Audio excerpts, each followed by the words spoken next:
Alaikum assalam. Carter, give me my response. Kareem, Belgian lad, and Lee.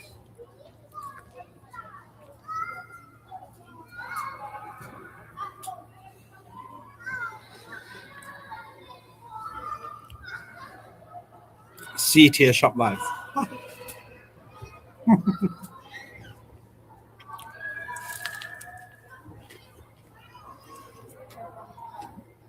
I may have dropped in ranking. Maybe.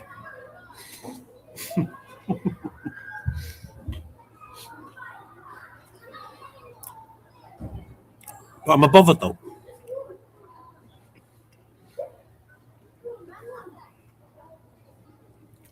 Bothered, face, bothered.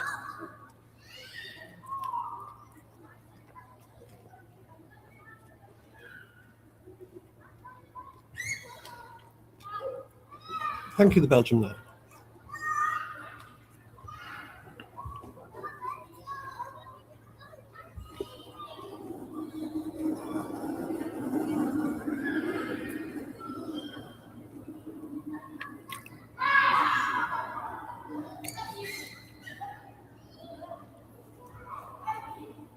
Yeah. Just what it is. Have I ever told you the story of Matt's neighbour? Oh, this wasn't the case.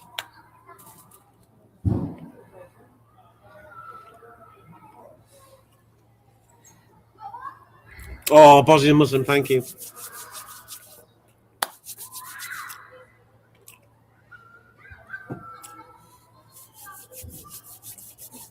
I don't know what you're gonna make a video about. But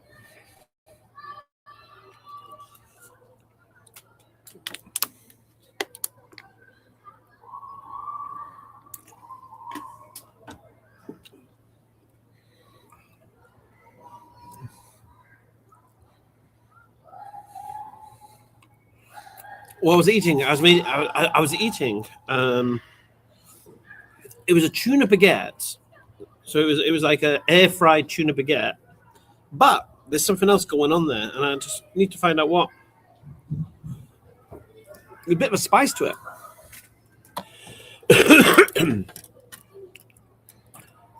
So that tuna baguette was lovely.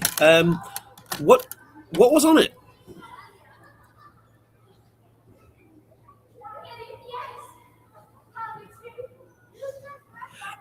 It's the cheese that's giving that spice. Yeah, it gives it a real like kind of spicy flavor. What, did you get one as well? All right then. Thank you. So there's my daughter. So the full ingredients was so you basically air fry the baguette so it's nice and hot. Cut it open. It was tuna. It was honey. Not honey. It was tuna, Peronaise and mayonnaise, and the key secret ingredient is, you know, the sliced cheese you get. But there's one that they did in Tesco called hot honey cheese. So you get the tuna with the Peronaise and the mayonnaise, and then you put the cheese, sliced cheese, hot honey, and then you put it together, and then you put it back in the air fryer, and then it all like coagulates, so what the cheese all melts into the tuna, but the cheese gives it this chili spice, and at the same time a sweetness. Smashed it. And so, you know, so you're eating it, and you've got the tuna, you've got the spice, you've got the cheese, you've got the Peronaise and the mayonnaise, and it's a hot, crunchy baguette as well at the same time. So it's you get me. It's not just a boring Greg sandwich. It's like, oh, mashallah. Yeah, I love the sliced cheeses that they do in Tesco. You know, hot honey, and there's what's the other ones? Caramelized onion. Caramelized onion is really nice as well.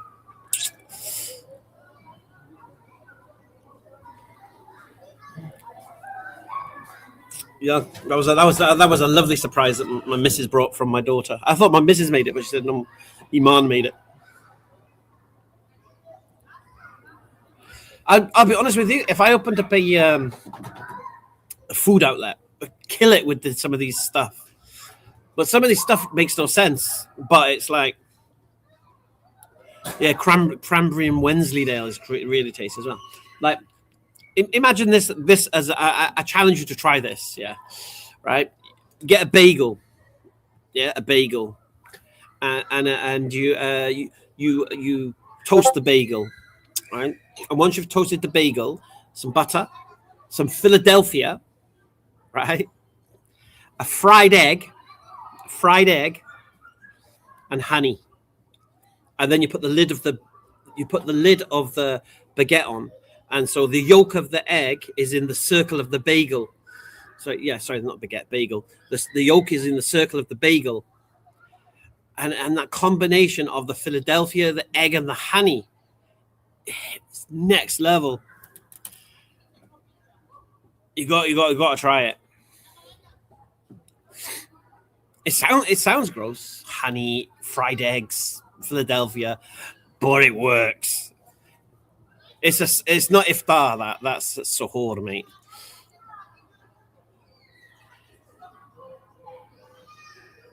Yeah, really tasty.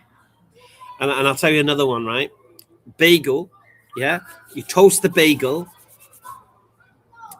peanut butter, maple syrup, honey, and toasted pecans. Wow. How you doing, my sister? You all right? How much is the stuff? They're £6, 2 for 10. 2 for 10. Yes. The nice color I chose. Beautiful color. Are you sure? Yeah, it goes with your eyes. Oh. This one, like the one with the pink thing. Let me see. Oh, it is a sugar nut bomb. But I got the all clear. I'm only pre-diabetic. I'm not diabetic. I was diagnosed diabetic in, I think, February time. Was it after February? And I was like, my sugar levels was 52%. And I was like, oh my God. How you doing? Assalamu alaikum, my brother. Yes. Alhamdulillah. Familiar? Crime Watch, mate. Crime Watch. On YouTube? Yeah, probably. YouTube. Alhamdulillah. I'm looking for something for my daughter. For your daughter? How old is your daughter? She's 7.5. No, 7 and a half. I don't know which color I have to. This one. Yeah, this one, that one. Yeah, these two, yeah. You saw these two? Yeah, I think so. Unless you get all three of them. No, I can't afford 3. There, get two. How much is 3 of them? 3 I could do you for 15. She's 7 yet. Does she want something a bit more grown up, or she wants something basic? So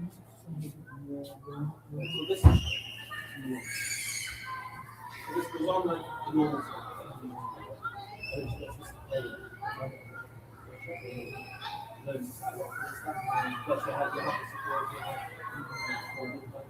This is the main food.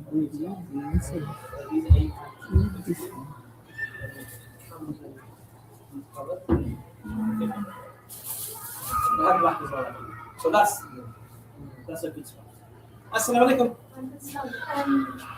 Do you guys have the scarf that's got that thing that can scarf? Yeah. What many colours? My sister's out there with the kids. She's asked to see if you guys have it, because most places don't have it.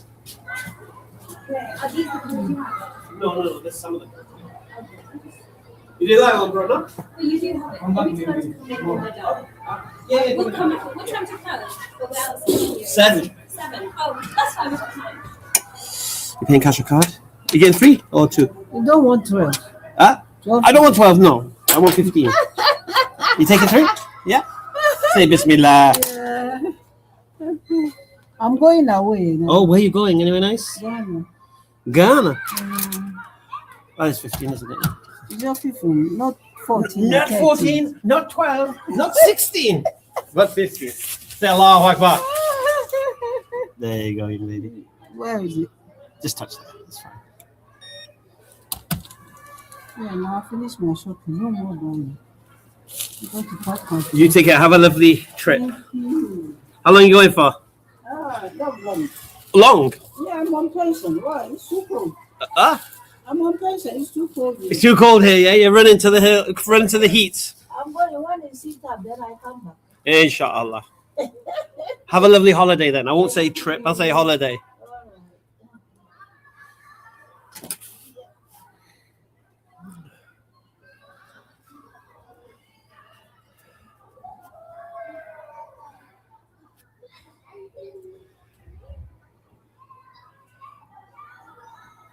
Oh, I like that clatinist.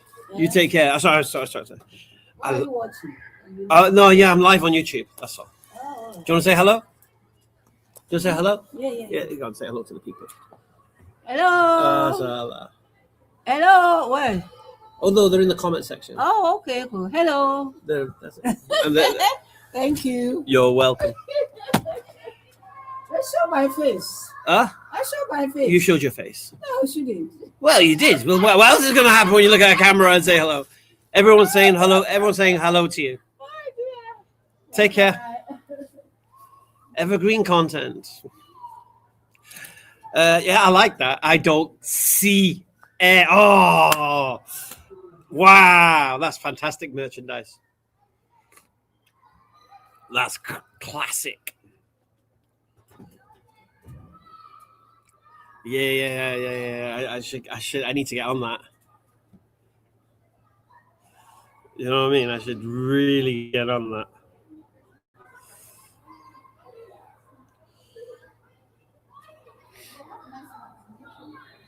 I don't see care.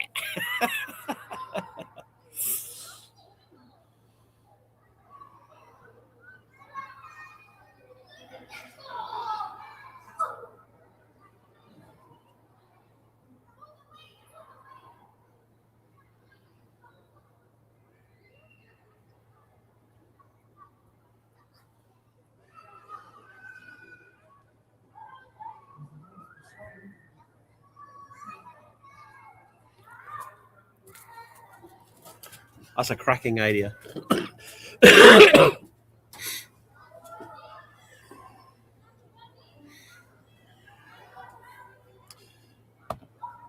See what happens why the hell is this doing?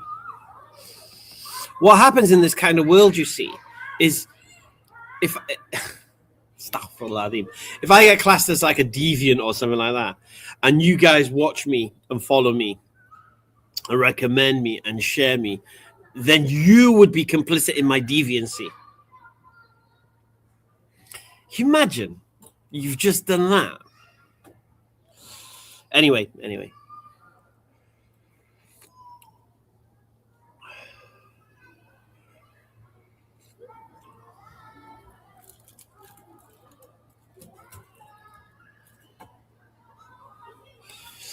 Oh.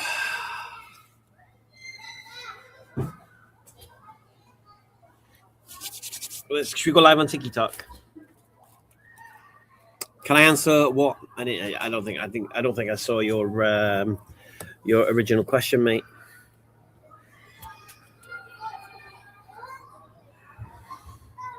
The joke, right? I think it's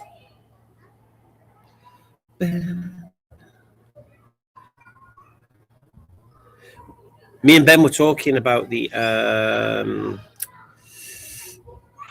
100th arena. What should I do? Whether we should do a 10-hour stream or something like that with different gladiators from around the world jumping on. Don't know yet. Might take a bit more time to arrange. Where's my phone?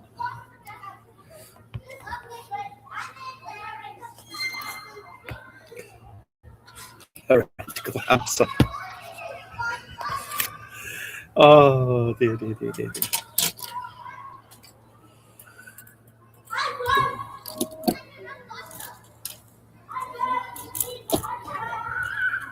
Not 24 hours. I said 10 hours. I didn't say 24. I said 10.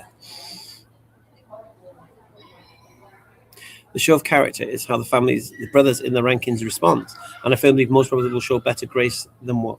Yeah. Well, let's not bang on about it too much.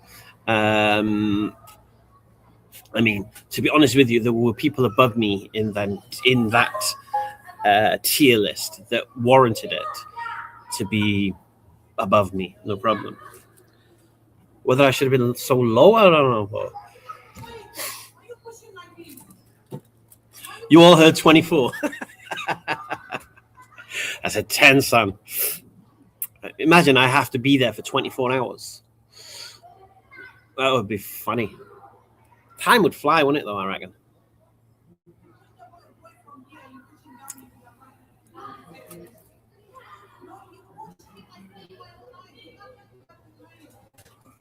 Oh, these kids, man.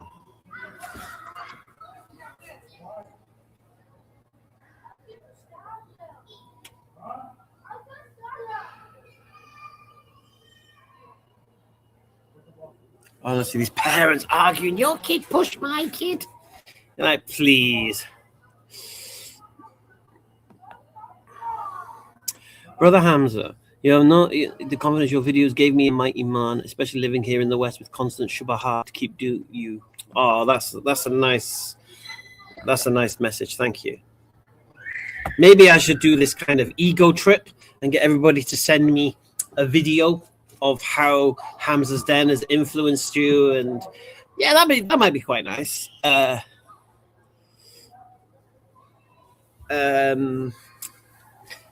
You know, massage my ego a little bit. Yeah, we watch your videos and we've benefited this way, and whatever.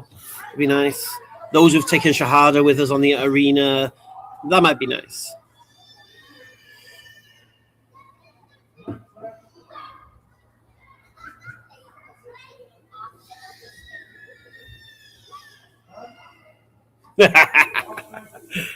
you do enough crying at Upton Park, mate. Oh, not Upton Park. Sorry, the London Stadium. Hamza, read the reply from my brother Shirun Islamia on Twitter to Jake. I try. I try to keep up with what's going on.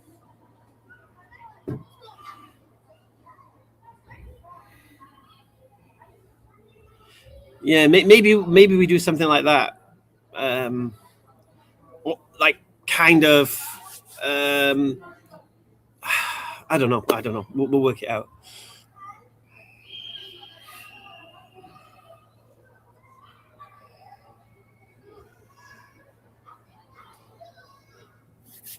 I don't know. I don't know what's happening. I used to be very negative and nihilistic, astaghfirullah, and watching Bro Hamza's videos has helped me to stay away from that. I thank him for that. Oh, that's nice.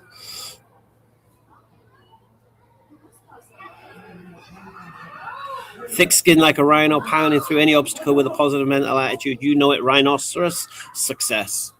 Hi there. Assalamu alaikum.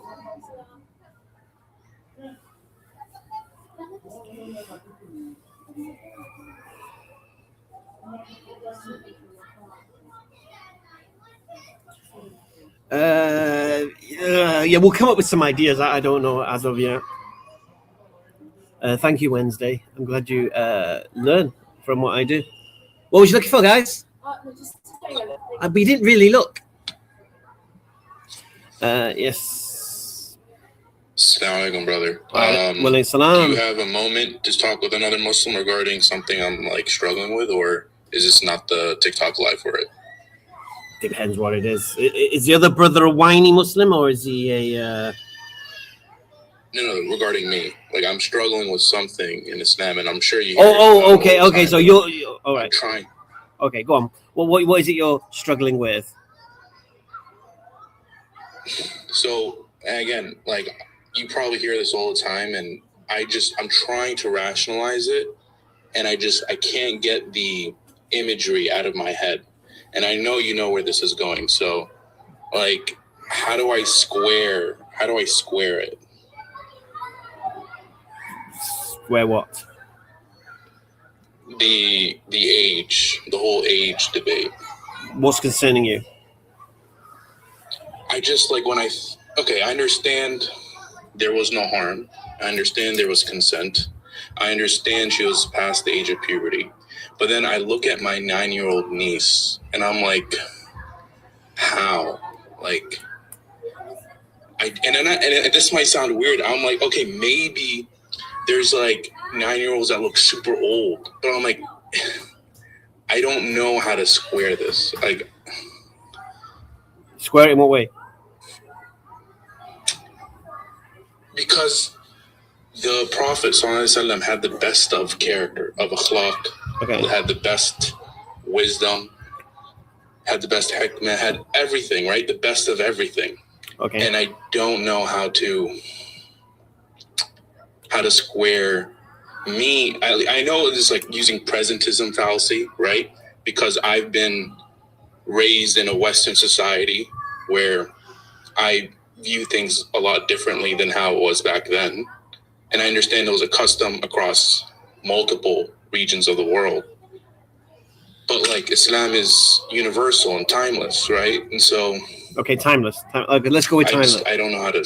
Let's go with timeless. Okay. So according to the teachings of Islam, could you marry a 9-year-old today? No, Oh, why not? because it doesn't fit. Because Islam takes into account culture and the way, like, it takes into account like other aspects and environments, right? And so today, children at the age of 9, or just people at the age of 9, are not mature, mentally mature, and then possibly also physically mature, right? Okay. Is it possible that there was a time when they were at a younger age, ready for marriage? Yes, and I'm sure there are still plenty of girls or females that go through, puberty around this age currently. All right. But the part that I'm struggling with is just, and this might sound weird, is just the form factor. Like a 9-year-old, even if they go through puberty, they're still very small. Like they still look like a child, right? And so you don't really see the huge developmental changes until when they're like 15, 16, 17, 18, right? And so if it was like, what? So like when people said, there's a hadith saying, or using Look. Aisha's older sister. Why did you go to 17, 18-year-olds? 14-year-olds look like 18-year-olds today. Physically, they look. I agree. Okay, mentally, they're not there in that sense.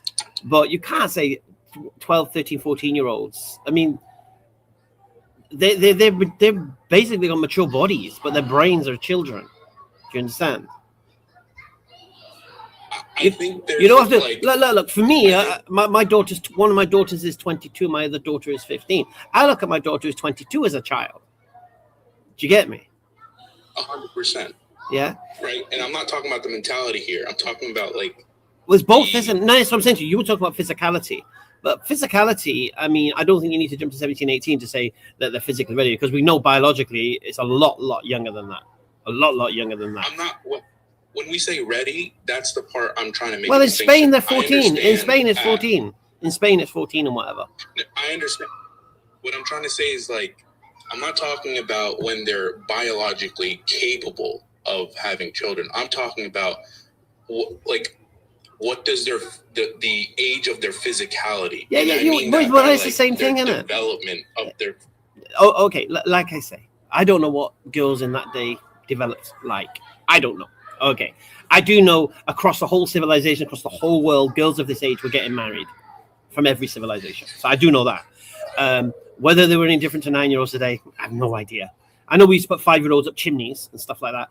So I don't know. So I couldn't talk on it. To be honest with you, to help you out a little bit, I don't follow the opinion she was that age.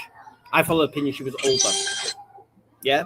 So. And that's what I was gonna say. I was gonna say that I've been resting on the idea. But it's not because of your reasoning. I'll just follow. But it's not because of your reasoning. My reason. It's not because I can't. I don't think she was an older age because I can't understand how she is. How they're so small. No, that's not a reason why I don't believe she was that age.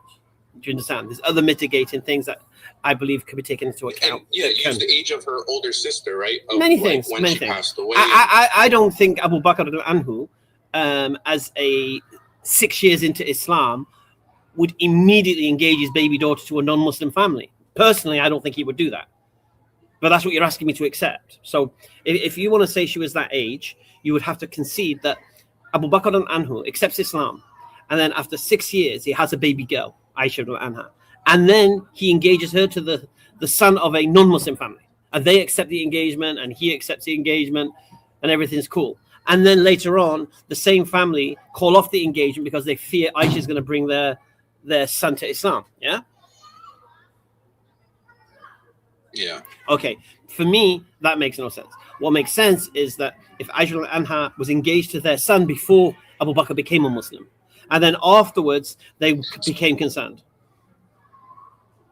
So how do you respond to people who say that we need to take the hadith as like revelatory, right? In the sense that With regards to this it's matter, sahih. with regards to this matter, it's a difference of opinion. Simple as that. You have the orthodox majority opinion that goes with the explicit ages, and then there's a minority opinion which is more contemporary today, not because of any embarrassment or anything like that, just looking at other factors. That's all. So what do you say to people who bring up the hadith and they say it's sahih, it's 100% true? Do you just say you don't think it's valid, or that you don't consider it, or? Look, Sahih basically means that the chain is reliable. You know, I'd question the fact, did Aisha anha know exactly how old she was? I don't know how she would have known. She could have been mistaken about that. It could have been understood in a different way. Many factors. There's more than one factor. There's many factors. But for the biggest factor for me is you're asking me, Abu Bakr accepts Islam. The Muslims are persecuted in Mecca. He has a baby girl, and the first thing he does is engages that baby girl to the baby son of to the son of a non-Muslim family in Mecca. Now, for me, that makes no sense. First thing, why would Abu Bakr do that in the turmoil? Second thing, why would the non-Muslim family want their son to be married to the daughter of a Muslim who is being persecuted in Mecca? Okay. And then the reason they call off the engagement, they feared Aisha anha would bring their son to Islam. Yeah. Isn't it also haram for a? No, it wasn't. It wasn't at that time. To... It wasn't at that time. That relevant. Okay. No. Have double stitch We don't. premium hijab. We don't. We just have the premium ones that are there, my Okay. sister. Understood. They're the number one sellers. Those the shadow ones. So that for me makes no sense. And thus, and then they called off the engagement because they feared their son would be brought to Islam. And you know, there's narrations and traditions saying that Abu Bakr's children were all born before the call to Islam. Yeah, which makes more sense than with the idea that Aisha anha was already engaged to the non-Muslim family, and then they feared after seeing the growth of Islam and what was going on with the Muslims in Makkah that their son would be dragged into that. So then they called off the engagement. And then how do you respond to the doll hadith? The what? That she was playing with a doll when Yeah. So you know, what? when the Yeah. The girls played with dolls to practice being mothers. What's the big deal? What do you mean by that? Like, how do I respond to like a why are you responding to someone it? Why do you need to respond to it? Why do you need to respond Okay, to but it? they bring it up. I don't know how to respond, but then I think about it myself, and I'm like, yeah, but why is she playing with it? And then I'm like, well, I know plenty of 30-year-old women who have a bunch of dolls, right? If she was 12, So- okay. If she was 12, 13, could you play with dolls? It's more that like, what would be more befitting of a person of that age? Would they be inclined to be interested in playing with dolls at that age or not? Depends what Usually they play. it goes What they without- playing? What they playing? What game are they playing with the dolls?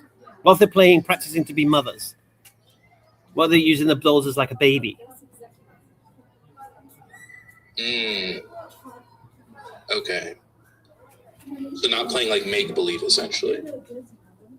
No, real. Well, 3, yeah. Sure. You know what I'm saying? Like, because like kids use dolls and action figures as make believe, like, you know. And so you're saying it's more as like a practice tool. I'm not. rather than, I'm not. like, I'm not saying playing what. pretend. I'm not saying what definitively it was. I don't know. I honestly do not know. But you're saying there's that possibility. It's an option, isn't it? Yeah. I've heard that said before. It's not that deep, bro. You don't have to explain yourself. Barakallahu feekum. Ask what age did they? This isn't a Muslim. This is a Christian asking you this question, isn't it? This isn't about responding at the end of the day. It's more about me. Like I think as obviously Prophet Muhammad as the most perfect person. Okay. in all history. Okay. And so that's what I'm. Let's say she was 9. Let's say person. let's say she was 9. Did Allah get it wrong when He told her to marry him? Told her him to marry her? Yeah. I mean, objectively, no, but like Khalas. So if she was that age, if she was that age, she was that age. Khalas. But that's the part I struggle with. Like, it's even if she was 9, but she looked like she was 25, I'd be fine. Look. But I can't imagine a 9-year-old in their little 9-year-old body being. And that be befitting. Why are you trying to imagine it? Why are you trying to imagine it? I mean, because I feel like, we're visual people in the sense that when we read the Quran, when we read hadiths, we think about what it looked like and what life was like, right? And so when I read this stuff, in my head, I imagine this stuff. Okay. So what does this mean for you? What, it means Islam's not true? If she was 9? No, just does that mean Islam's not true because she was 9? Square away that moral thing, the moral aspect. What moral aspect? That and I know I'm getting a lot of hot water with the people in the comments, but like no, ignore the comments. The Christians are loving right now. The Christians are loving you. Continue. They love hearing. They love. I'll tell you why they're loving you. Right. They love hearing Muslims whining about Islam. They love it. Do you understand? There's nothing else that bothers me. This is the only thing. And they love it. They keep bringing it up. Yeah. And this is what they love you because you're whining about it. I'm whining for a purpose of getting over this hump. Okay, I'm gonna make it easy. I'm gonna make it easy for you. I don't believe she was that young. Khalas. There is an opinion she wasn't that young. If you can't get your head around her not being that young, then follow the opinion she wasn't that young and carry on. Stop whining. Assalamu alaikum. All right, there you go. Thank you. You're welcome. Jazakallah. Barakallah feekum.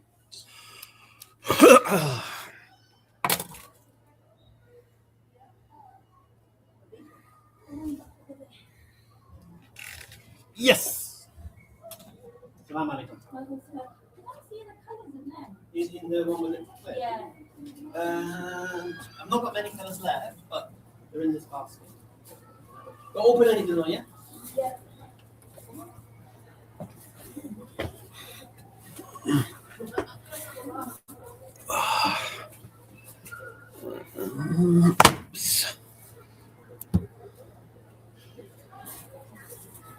Hello. Yeah, hi. I mean, I don't really know what if you want to start. You requested to speak to me.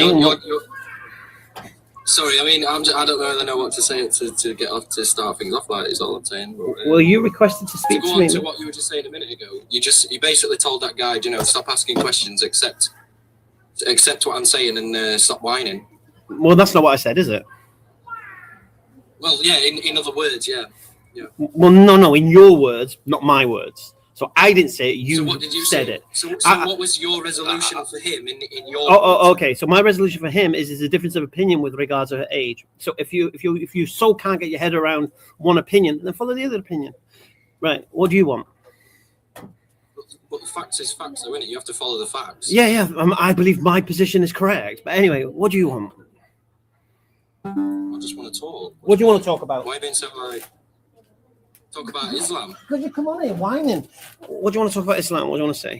I'm not whining. Oh, you are. You're whinging about. You're doing it again. Yeah, you're whining. You're doing it again. I know, because you're coming on whining. Got an argument. I haven't got an argument. Whining. You've come on here. You don't have an argument. An argument for what? Are you a Christian? That you can rely on. Are you a Christian? I believe in Christian values. Do you believe Jesus died for your sins? I don't believe Jesus was an extraordinary man. I believe he just was a very kind, forgiving person. Just How do you know what Jesus like was? me or anyone How do you know what like to Jesus say- was or wasn't? How do you know what Jesus was or looking in my wasn't? heart of hearts as to what the most rational explanation is. What's your I'm just okay? looking at So, my what's your heart of rational hearts, what the explanation most for knowing the rational- words of Jesus? What's your rational explanation? What do you mean? You have to be more specific. Well, you seem to know what Jesus said. How do you know what Jesus said? I know what Jesus practiced. I know what Jesus wanted people to do. How do you know That's that? what the Ten How do you know that? That's what the Ten Commandments are. Jesus didn't come with the Ten Commandments. No, but he passed them on, and that's what he wanted you to do. How do you know? Well, because it's word of mouth, it's been passed down. You know what I mean? Stories of. How do you know that Allah was even? No, that doesn't help you answer How the do you question. know? That doesn't help answer the How question, do mate. you know? You've already So I told. can ask you the You've same already question. told me. How You've do you already know? told me your standard is Jesus and what Jesus taught and such. So I'm trying to understand now how you know these things. Yeah, but how do you know? Because I'll be able to articulate how I know. When you Well, articulate well, how no, you no. know. If you can answer my question, I can answer your Because question. it's the same. Well, no. Well, Well, you're gonna try. You're making. What, you wanna it copy to my sort of answer? Like belittle my. what you want to copy my You're answer? making an attempt to belittle my belief, the argument I posed. You don't have an You argument. believe the exact same thing. You don't have an believe argument. The exact same thing, just with a different. No. Allah. No. That's completely incorrect. How do you know Allah existed? Oh, How okay. do you know Aisha existed? I'll say it again to you. Okay. You're the one who made the claim that you love the values of Jesus. And I asked you a very simple question. How do you know what these values are? Because they were passed down Passed down how? from generation to generation. That's usually how things get passed down. Oh, okay. And how do you know what was passed down was true? Because I see it show up in society. You know, when it says in the tablets, "Do not kill, thou shalt love thy neighbor," and all this and that. It says what? I see it showing up in society. Thou shalt not kill. I see it showing up in society. Thou shalt not. Let's use the word unalive for kill. Do you believe that God taught Moses to not unalive people? According to your Bible? Well, I can't use the language specifically because there's a difference between unaliving someone and getting back at someone who's decimated your whole family, and that's the retribution. Okay, so See what I'm saying? okay. So basically, you're saying, did God prohibit unaliving people or not? Well, didn't God try to empower people who were affected by a crime or something? He tried to empower people that you were the Bro. I don't think. Do you read the Bible? No, I don't. I don't need to read the Bible. You don't know to read. You don't need to read the Bible, but you know what God says. Yeah. I grew up in a Catholic school and all around the teachings and stuff. Oh, I bet that was. Are you talking about PDFs? Anyway, let's. Where did you? Were you born in an Islamic country under the guidance of Islamic, and you was indoctrinated it into your whole life and know every scripture? How old are you? How old are you? How old are you? I'm 28. All right, 28. I was 28 when I became a Muslim. Yeah, I'm 52 now. Yeah. So no, I wasn't born in a Muslim country. I'm born in England, mate. Right. Okay. So how do you know then that the teachings and principalities of Islam? How do you know that they're to believed? To be taken. Okay. Because I believe Muhammad was a messenger of God. How do you get that belief though? Would you know what a belief is? How have you got that I'll explain it to you. How have you got to that conclusion that Muhammad was the prophet of God? What else could he have been? Messenger of God. What else could he have been? So he made a claim. He was a messenger of God. Delusional. Yeah, a delusional. Delusional. What else? Yeah. What else? Yeah. It could have been a false prophet. Lying. Yeah. What else? Well, I mean, do we really have to go into any more? Yeah. We need to exhaust the options. Yes. Well, Huh? there's two. There's two. So why don't you start with those two? Oh, there's three. There's three other options. How do you know? I'll help you, mate. I'll help you. Okay. So there's three things. If he's not a true prophet, then he's either lying, he's either crazy, or he's been deceived into thinking he is. Yeah. Okay. It's delusional, so it's kind of the only. No. Delusional. Well, it depends whether you're talking about, for example, an illness like schizophrenia. Okay. No, I'll explain it to you. If somebody is schizophrenic and they hear voices and they see things and they think those things are real, yeah, then what they say and teach and preach will be based upon their experiences, yeah?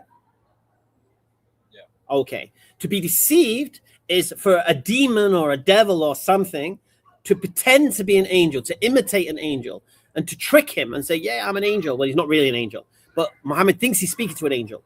And so he conveys what that angel tells him, which isn't really an angel, which is deception, yeah?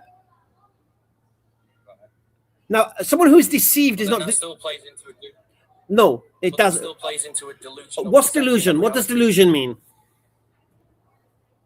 A delusion means that well, I mean, to summarize it, it's a belief that's that's irrational. No, that's not what delusion is.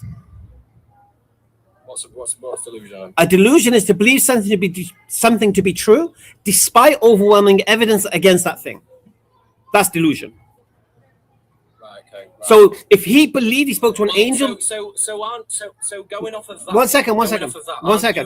Kia, Kia, just relax a second. Okay, thank you. Okay, so if he's speaking to something that's pretending to be an angel, he thinks that's true, and there's no evidence against that because he's witnessed this thing, yeah? So he's not delusional.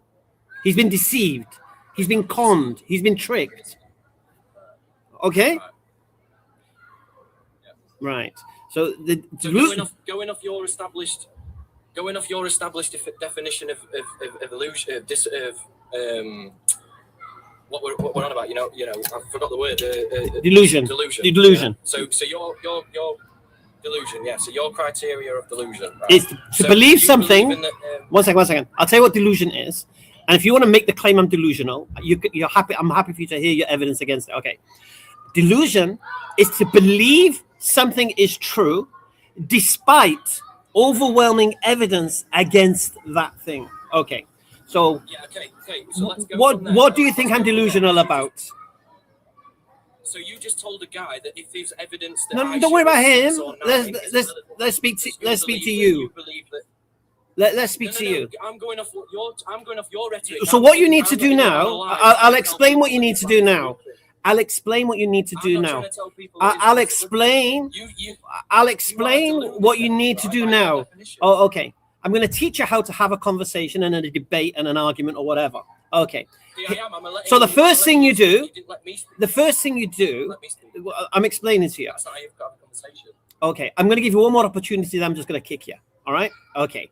You've got to listen. If you don't listen, you'll never learn. And you won't look as stupid as you do right now. Okay. So you accusing me of being delusional, right? Yeah. Right. So what you need to do now is tell me the belief I have, yeah, that I believe to be true, yeah, and the evidence against what I believe. Then you can do so. So tell me, one second. Tell me. All right, then let me talk then. Okay. I'm telling what you need to do. I'm telling you what you need to do. See, I understand. No, you don't. Okay, what's my delusion? Okay, what's my belief that's a delusion?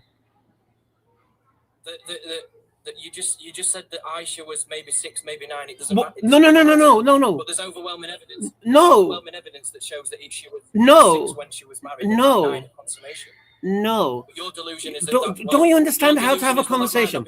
Okay, what is my belief that is a delusion? But they didn't make it. Okay, I can't do it with you here. You're so annoying. You're so annoying. You're so annoying. Okay, let me teach you what you should have said. You should have said to me, Hamza, you're delusional for believing Aisha wasn't 9 or 6 because there's overwhelming evidence against that position. Okay, that's what you should have said. So you should have told me what my belief is, which is I believe she was older than 6 and 9. And then you should have presented your evidence, overwhelming evidence, remember the overwhelming evidence against my position. That's it. You didn't do that.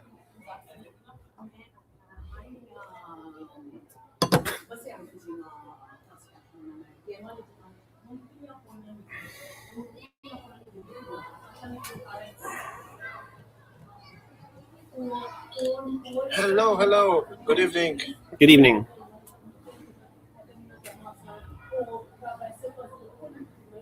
How are you doing? Alhamdulillah.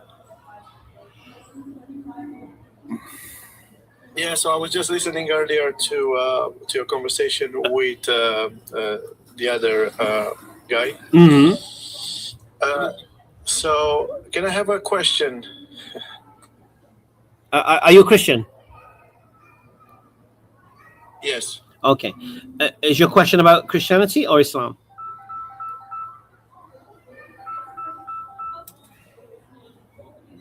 Sorry, is it about Christianity or Islam?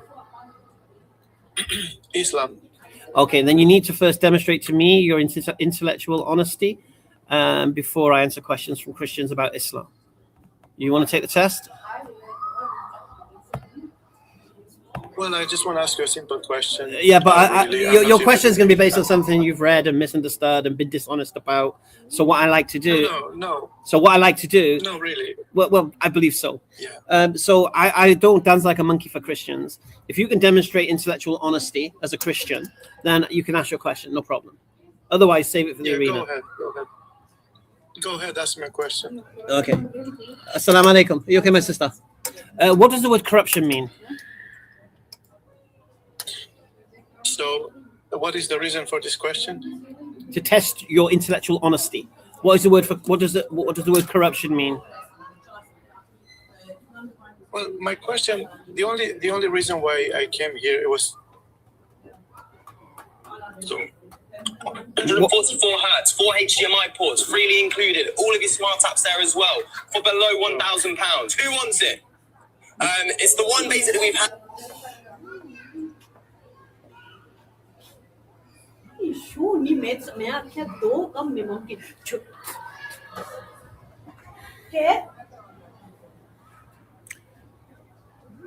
Yes, mate.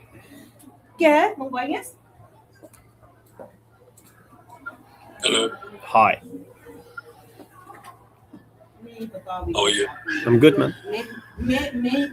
Just 1 second. Yes, my sister. Same for outside.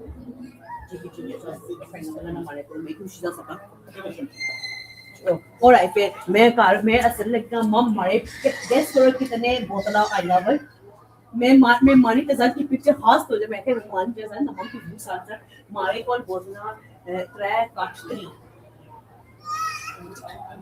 हो तक रे बच्चे भी कोने से मैं आपके मैं तो हमें पाक लाला वाली नहीं कर मदद मैं के मारी मम पूरी वीक ना बंदा को बोतला मम Alright, very well. I want to make the So the first one. No. Alright, well.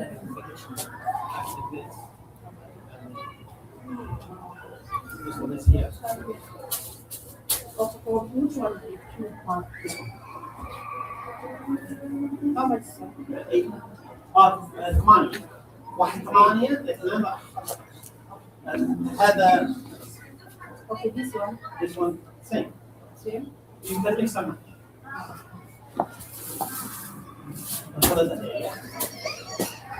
You're welcome.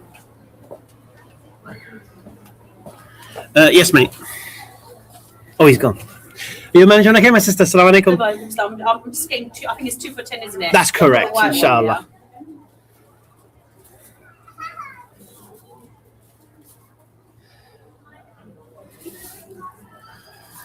I don't know what this is, but can I get these two things? Those two, inshallah. Are you paying cash or card?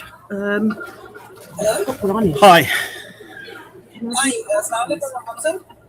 Well, salam. Yeah, I can hear you.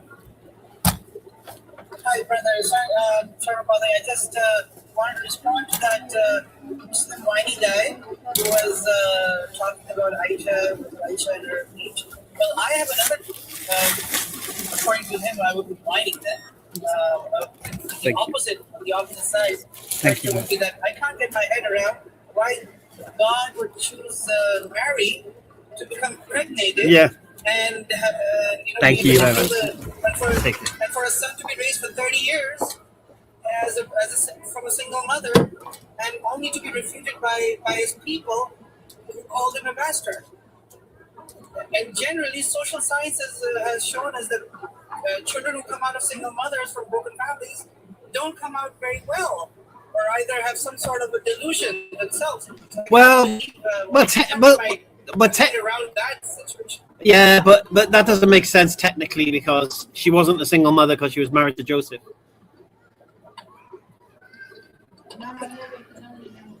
90 years old? Yeah, still. So that's answer about him. No. As if she was playing No. Yeah. make believe. Yeah. When was the last time he was playing video games? Yeah, that's true as well. When was the last time he played video games? Mashallah. Really? You're gonna come up with that? Really? So, Just one, yeah? I was These are really £6, fuming 2 and for like, 10. oh, I was 2 screaming for it 10. at the same time. No worries, Bilal. Take care, Akhi. Salam alaikum. Thanks for jumping on, man. All right. Assalamu alaikum. Wa salam. You're just getting the one, yeah?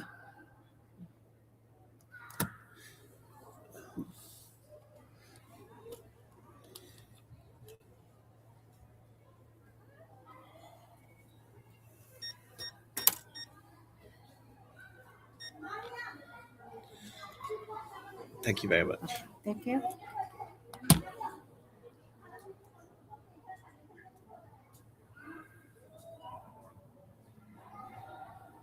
You're right. That was good advice from our boy Bilal. Such a nice. No, I think he's saying single mother because Mary was 12 and Joseph was 90 or something, according to the Catholic Encyclopedia. So she was like a single mother, but yeah, I think you still get caught out on the technicality.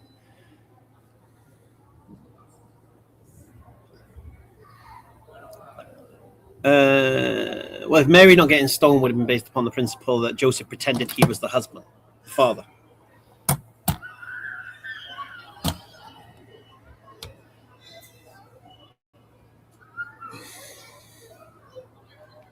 Yes, mate. Hello. Sorry, I'm back. Thank you for the opportunity to be here again, Hamza. Yep. So you asked me a question. Yep. What does the word corruption mean?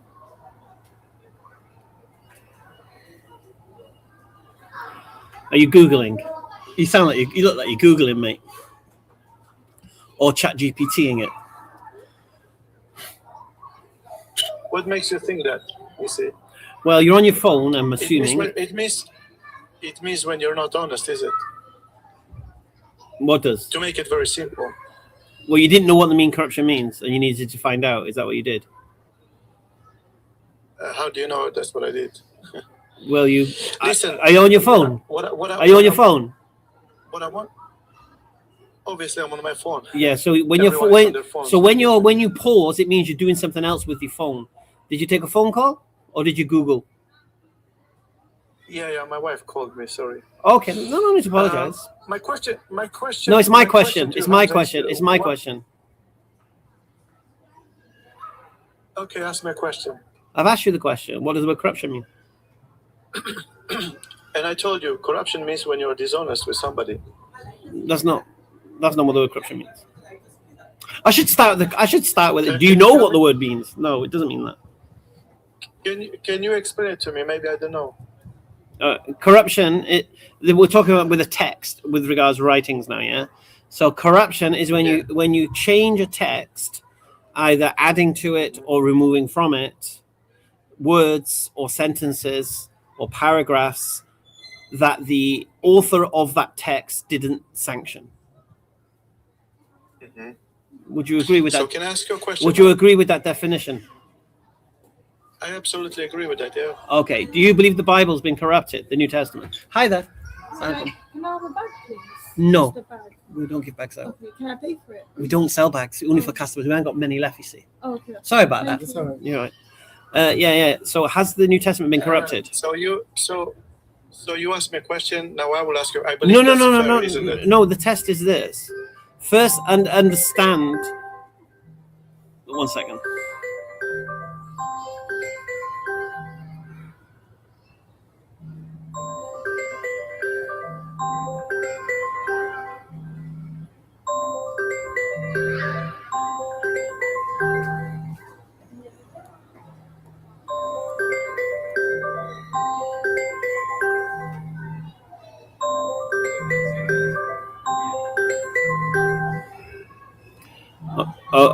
Okay. So sorry, forgive me. I had a phone call then.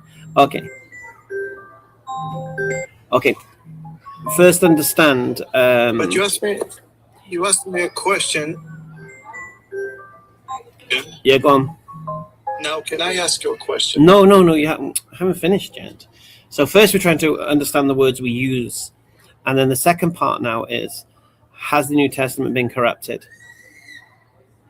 Well, obviously, my answer would be no. No. So, which New I Testament? could ask you the same question. So which was Quran not which Bible do you read? the Bible? Which one? New King James. Has that been corrupted or not? So when you say corrupted, what do you actually mean more? In what sense? What was corrupted to you, according to you? We just said if you change a text, adding or removing from it something that the Exactly. So I will answer with a question. What do you think that it was replaced? well, there are things in the King James Bible which are not found in the Can you original. please tell me what? Can you please describe them to me? Acts 8:37. So can you please go deeper and explain to me what do you mean? Okay, so the author of Acts is Luke, yeah, and Acts 8:37, which you have in your King James Bible, isn't found in the earliest manuscripts of the Book of Acts. So that means somebody's added that text. Either added it to either added it to yours or removed it from the manuscripts. Now, can I begin to ask you some questions? Well, no. So you're going to keep asking me questions? Yeah. I'm going to keep asking you questions until I ascertain your intellectual honesty. I think. Yeah. Okay. I think I'm very polite. I don't really care how polite you are. Okay. I'm not interested in your etiquette. Well, that shows your character is a Muslim. I'm interested in the substance of what you're saying, not how you're saying it. I don't care. You can be as rude as you like with your responses. That shows how you Muslims are then with your character, because right now you're not a good example. Well, no, as a Christian, I see you. I see you as a Christian avoiding my questions and not understanding my questions. And I'm asking you a question. But the thing is, I want to ask you a question. I don't need to. Well, I don't think you're honest enough. I don't. Right now, I'm not convinced you're honest enough to ask me questions about Islam and to be bothered with your reading of my texts when you don't bother with your own. If you can't be bothered understanding the ramifications of your text being corrupted or not, your own text, then how are you going to be trusted reading mine? So. You are live streaming here, right? Not giving people the opportunity to ask you a question. If you want to ask a question, look, if you want to ask a question about Islam, I'll make it easy for you. I have a show every 2 weeks called The Arena, where I invite people, and I have other people with me, who will answer your questions about Islam. I don't waste my time until I see intellectual honesty, and I don't see it from you. Right. I'll answer your question, right? Listen. Why would I follow a pedophile? Because Muhammad was a pedophile. His youngest wife was 9 years old. And there we have it. And there we have it.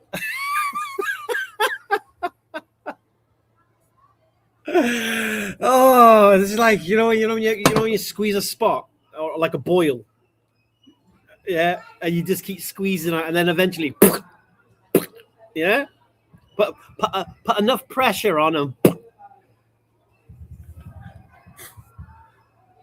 I just wanted to say that. Oh, it's so funny.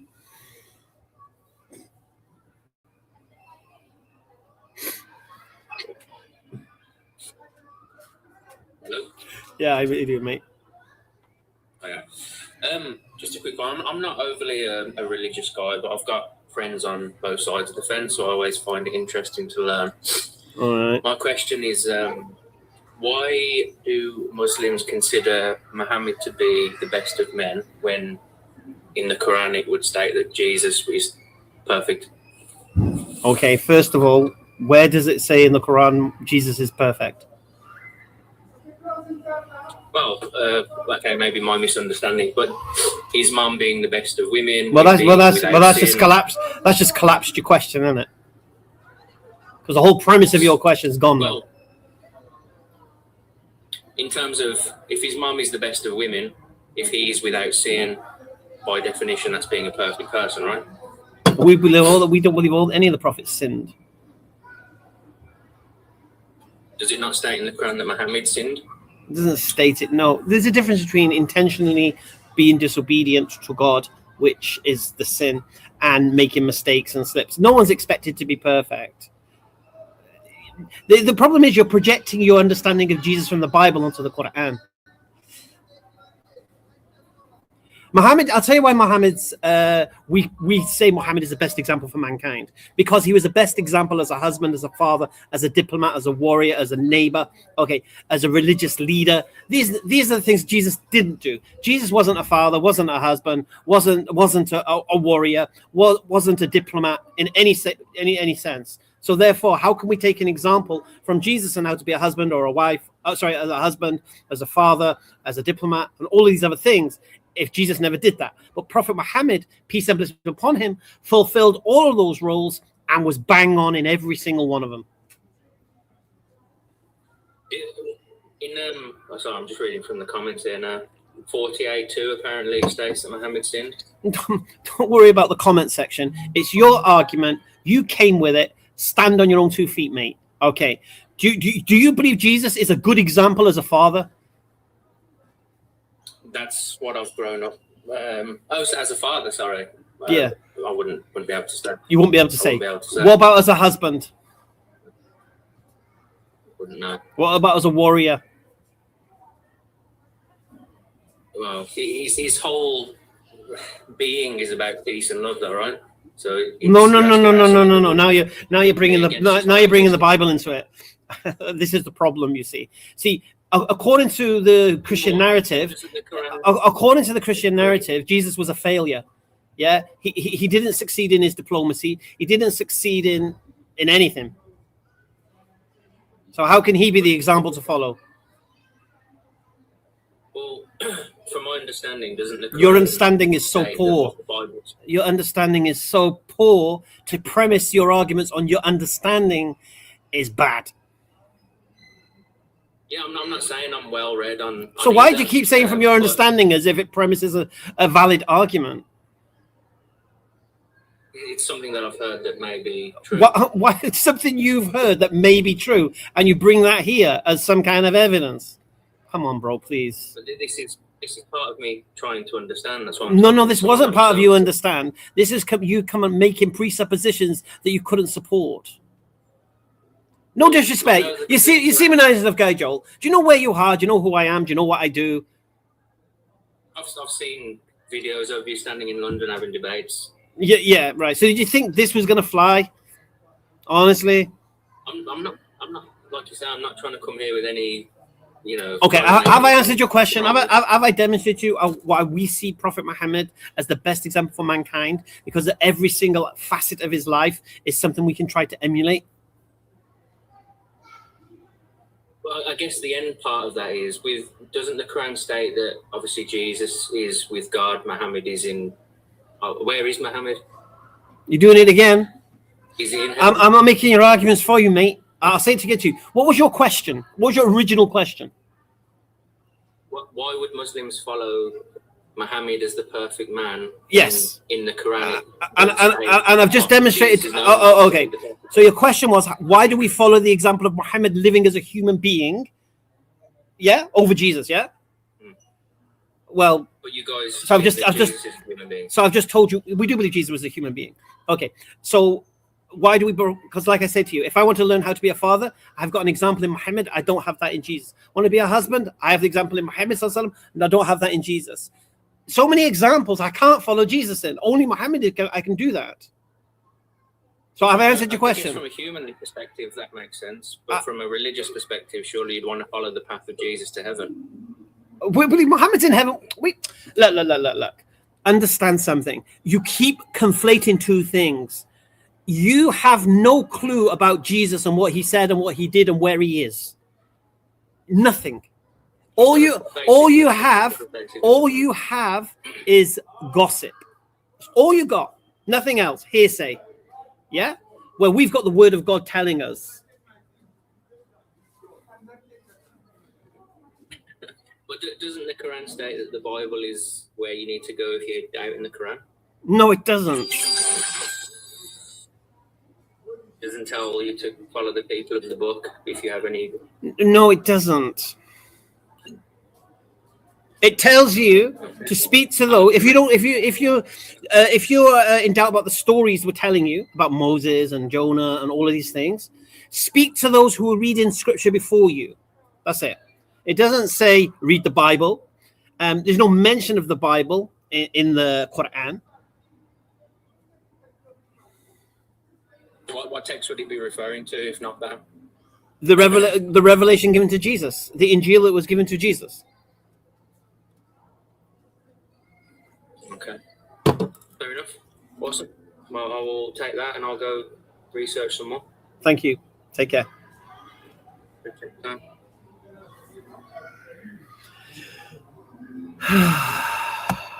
1 second.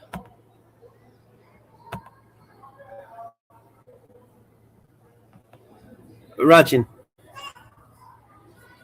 Assalamu alaikum, brother. Is this Muslim stream?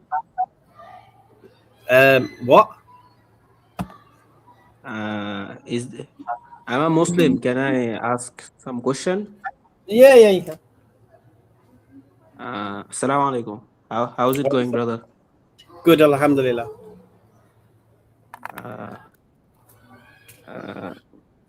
Okay. I have just one question, and it's a bit sensitive question, you know. I don't know if it is okay to ask.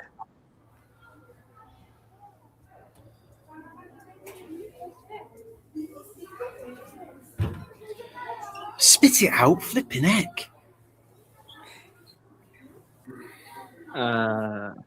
So what is your stance on like brother Jake and brother Daniel thing? Like I don't get involved in drama.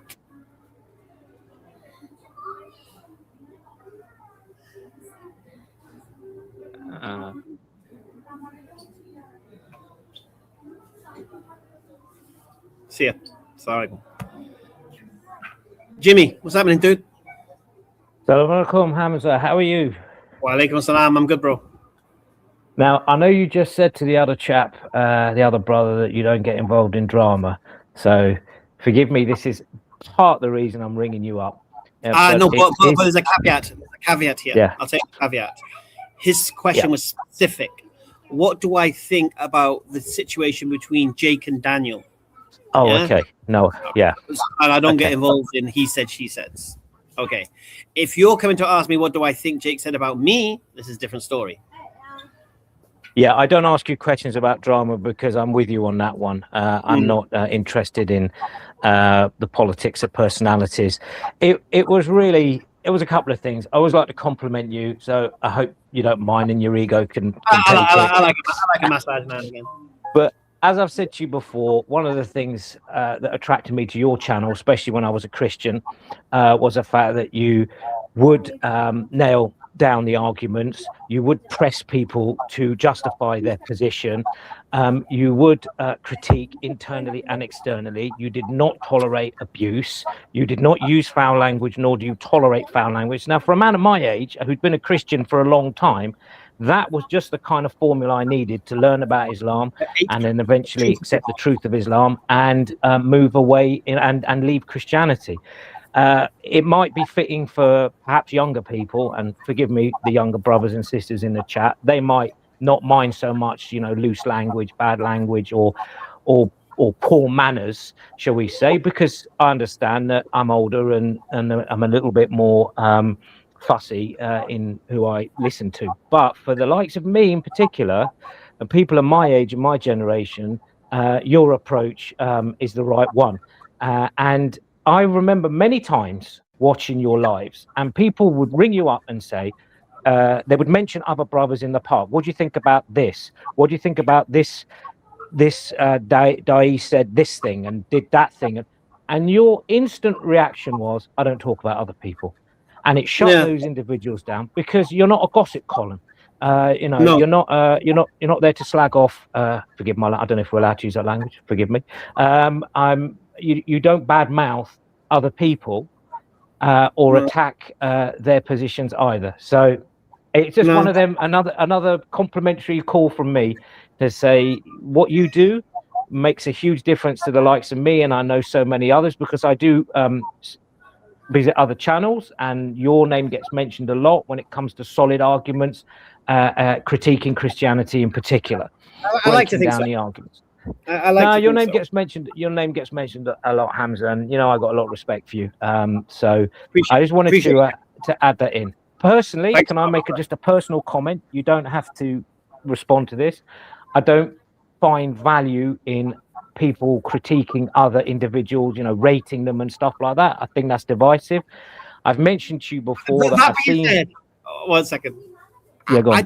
I don't have an issue with somebody critiquing or questioning or giving their opinion on what they think of other da'is when it comes to their debating skills, their strengths against atheists or Christians or presenting Islam, on all of these things. But when it evolves into whether they agree with my understanding of Islam, then it becomes problematic. And then when it goes even further than that, where you double down on it, then it's really problematic. So it's a bit of fun rating the da'is. I was interested. I wanted to see, where am I on this list? What does Jake think of me, and with regards my debating ability and my arguments and all of these things. And I promise you, everything else he said just went over me, washed over me, man. I was just wanted to know, is my argumentation good? And I misunderstood him. I inferred from what he was saying about me not being knowledgeable in Islam and Christianity was that my arguments must be weak then. But he didn't say that, but I thought he did. So that's all I took exception to. My arguments are weak. Why? Yeah. Everything else, I don't care. So I don't see an issue about Jake making a tier system of who he remember this now, who he thinks is what level of dawah or whatever. Do you know what I mean? I got no issue with that. No, I understand. I agree with you. It's like I told Jake privately, bro, if you want to put me as an F because of you don't think I have the right aqidah or whatever you think, I don't care. Put me as an F. But put me as an F for the right reason, yeah. Don't do it because my argumentation is poor or bad or weak or whatever. That I care about. But the other side, I'm not bothered, mate. No, I understand. As I told him live. Oh. Yeah, you did. I watched it. You were more than, I think, generous with your apologies, because what you inferred, I inferred as well, and I think other people did. You were more than generous with your apologies, because he didn't use those exact words, and you apologized for believing that he'd used those exact words. So I understand. I really think you were more than generous with that. What I'm talking about, and I'm talking to you and anybody else listening in the chat, is as Muslims, I've kind of whined to you about this before, so forgive me. We've got to be careful when we make videos that we're not feeding our enemies. That's the only thing, because this kind of internal differences, or there have been videos, not Jake's, of other people where they've said bad things about hadiths, and I've commented to you that, you know, are people bonkers because it's the Christians and the atheists who are grabbing these videos saying, look, you know, Muslim criticizing Islam. We've got to be careful not to do that. I know I am. I try to be, and it's just not something that sits well with me. People can have a rating system; they can give their opinion. Of course, they're entitled to their opinion. It's just got to be done very carefully, and in a way that doesn't resort to personal differences. But once again, you know, I just wanted to bring up and say I think you're doing a splendid job. And I've always said that from the start, and I wouldn't be a Muslim without your guidance. So you're bringing people to Islam. And one of the things that was commented in the rating system that I'm going to personally disagree with was that bringing the number of people to Islam, Shahada. I think personally, I think that's got to be up there as one of the biggest factors and motivations when you're assessing someone's impact. Yeah. How many people? Yeah. It doesn't have to be, and see, this is the thing, you see. It doesn't have to be how many shahadas have you given. It doesn't have to be this. It can just be how many people have accepted Islam or be strengthened in their own deen because of what you do. This is different. I've had so many people who say to me, "Oh, it was because of your videos I became Muslim," unbeknown to me.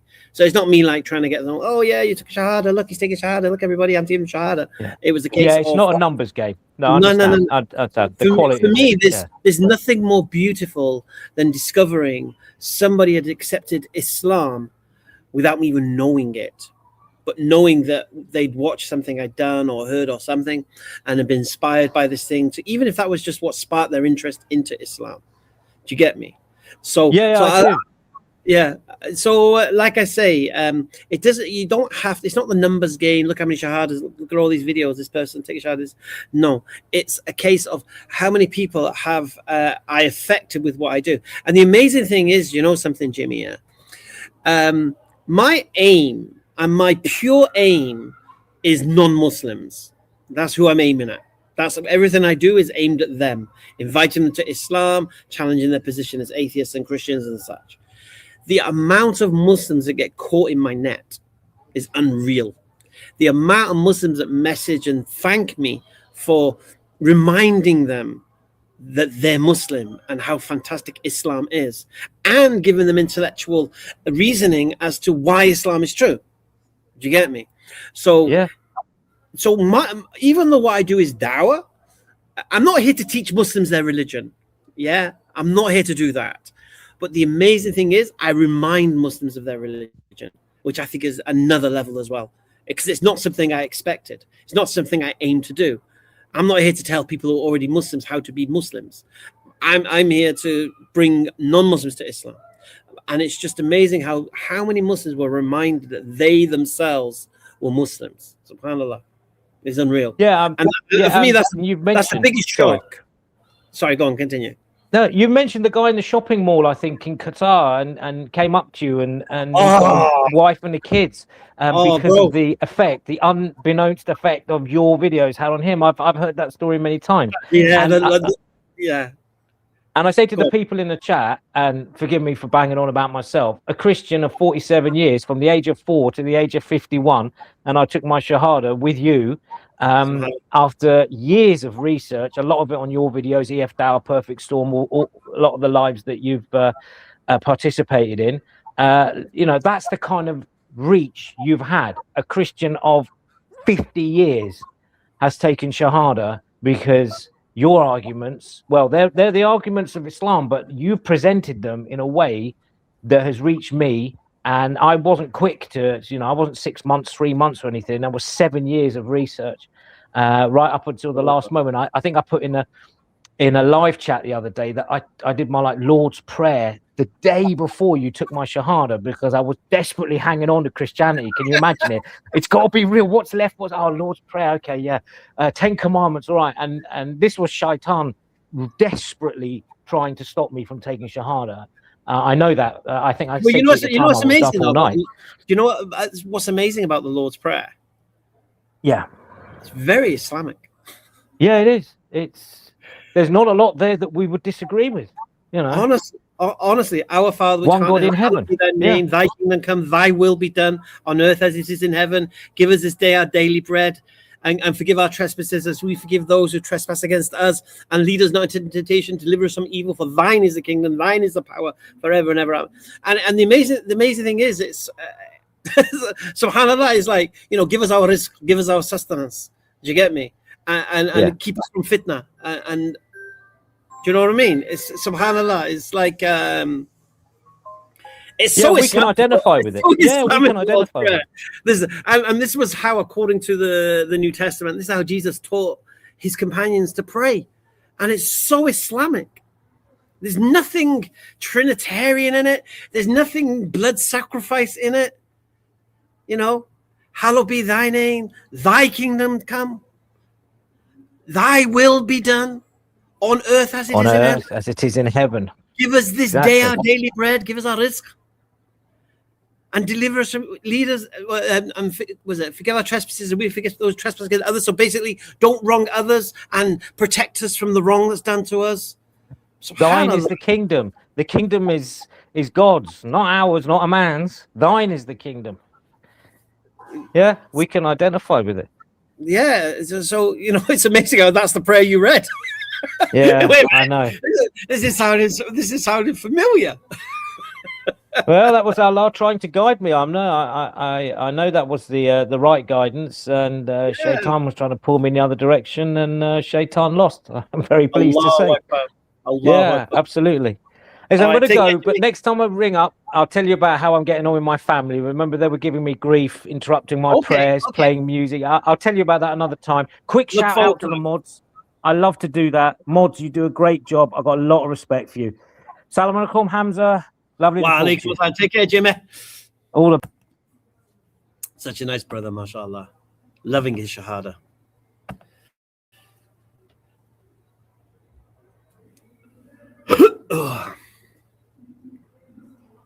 I don't even know what order this was in now. Let's do it this way. Hi there. Hi, assalamualaikum. Wa alaikum salam. Is there any job vacancy? There's no job vacancies. It's okay. Thank you so much. You're welcome. Take care.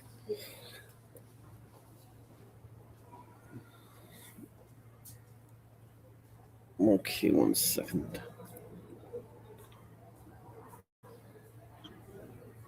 Yes, mate. Paul. Hello. Hello. Hello. Yes. Yes, you called me. Yeah. Yeah. I can hear you. The question is, can you hear me?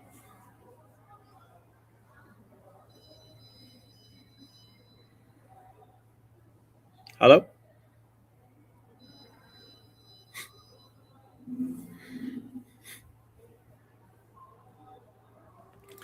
All right. I don't know what happened to Paul. Usually what happens if I kick them out, they come back.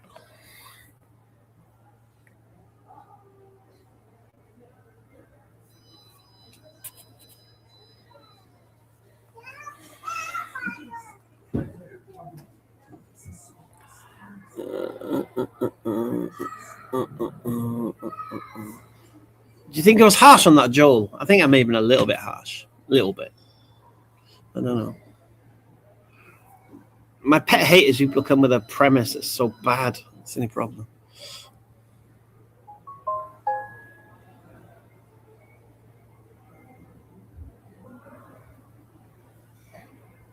Yes, Jay.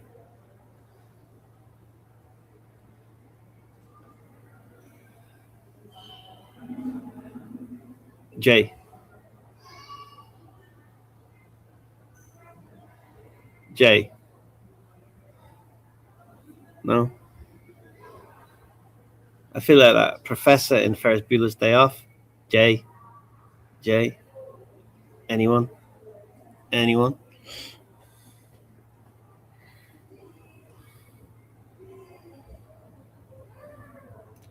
Yes. Oh, is Jay still here? I thought I got rid of Jay.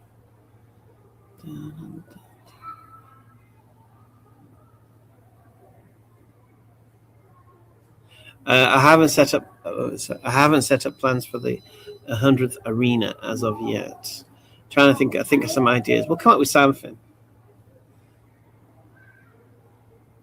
Assalamu alaikum, Didi.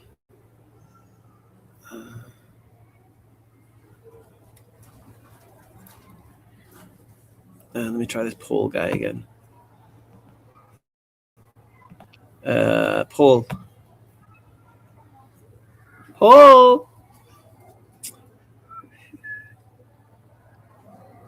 Is your mic not working or something?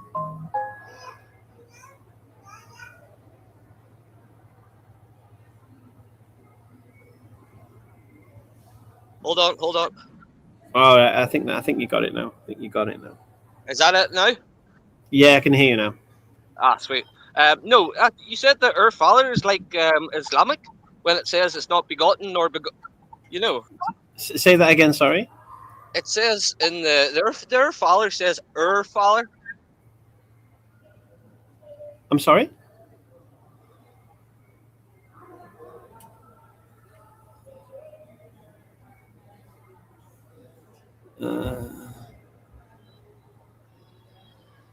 Hello, Paul? I think you've lost Hello? your mic. Yes. Yeah, go on. Yes. What are you saying? What are you saying? It says it's not begotten, or it's not. Can't even friggin'. It says he does not begot, or nor is he begotten. Yeah. That's not very Islamic. What isn't? That he does not begot, or he is not begotten. That's the opposite of Islam. That is it? Yeah. And the fact that it says Father, Muslims don't call God Father. One second. Did you say that God not begetting or being begotten is anti-Islamic? Yeah. Because the Quran denies that. The Quran what?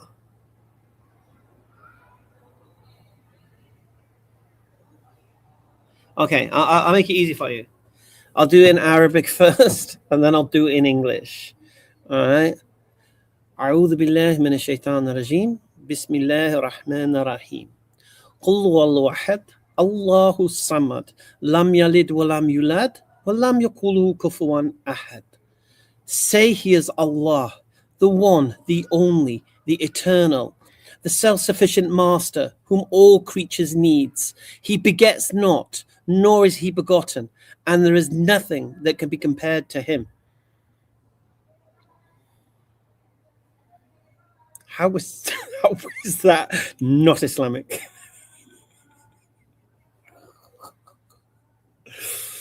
Paul, please.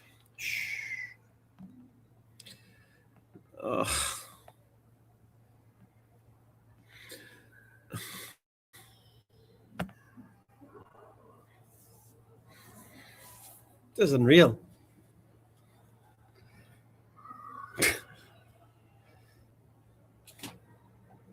I couldn't understand what he's on about.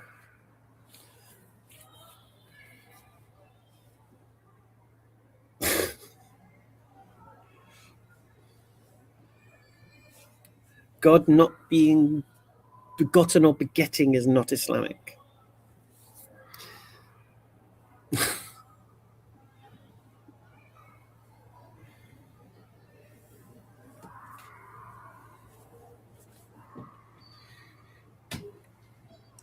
Do I still run EF Tower? No, I left EF Tower in COVID, 2020.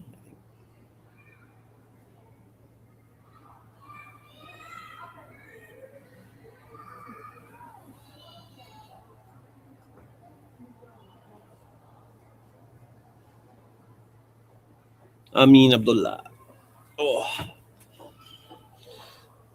Okay. Oh my God.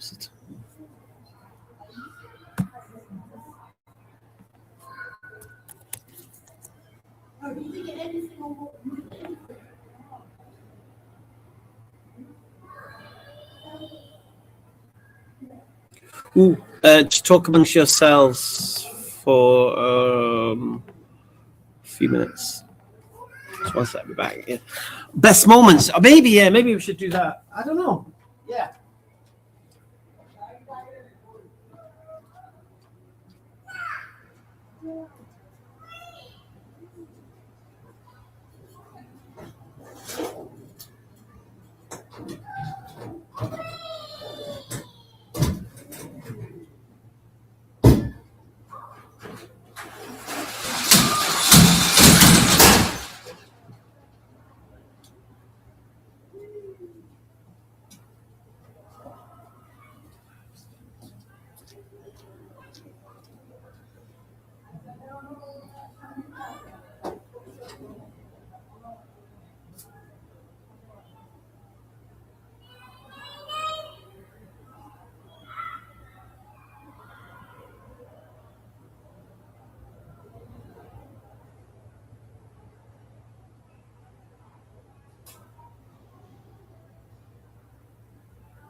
Oh, forgive me. Sorry.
We're going to close the shop at 7 o'clock. Give a chance for some of these commuters, maybe.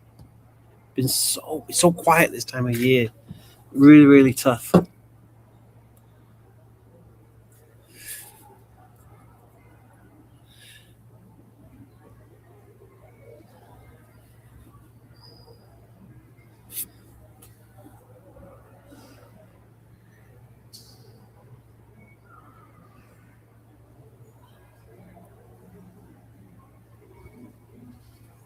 Okay, Bilal.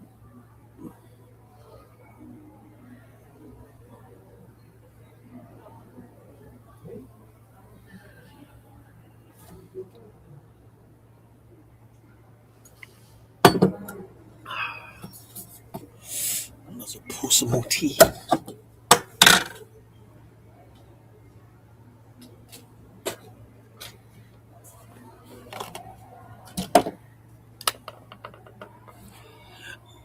Ibsy, none of your business, mate. I'm good, Lollipop. How are you? I seen you requesting yesterday, but I don't know what happened. I was going to bring you up. Did you want to request now? I don't know if did you have a question or something, or just want to see how cool I am? Or... It's just a question, but none of your business, mate. It's just an answer. How do I like my tea? Hot and wet. I don't really mind. Sugar, no sugar. Hot, cold. Milk, no milk. Strong, weak. I grew up on the markets, innit? So in the marketplace, it's just cheap tea. Hey! Flexing 41 months, Miss Iram.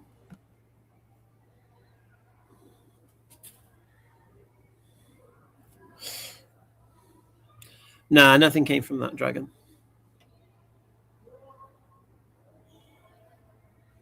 It's sad how I treated Brother Jake. Isn't it ironic? Don't you think? I treated him with the utmost courtesy, invited him to my platform. Yeah, I worked on the markets. Yeah.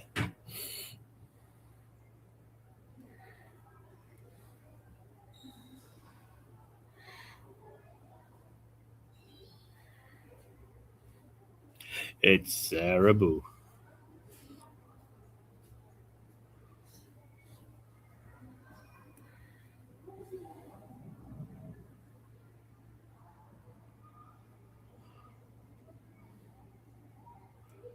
What's the best scarf I've got? Are you telling me to show the scarf again? Or you mean scarf for men or scarf for ladies? It's all lady scarves. The ready-made scarf is the one, isn't it? The jersey one, the one that no pins, no caps, good for young girls, good for new hijabis, reverts.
Thank you, Noble One.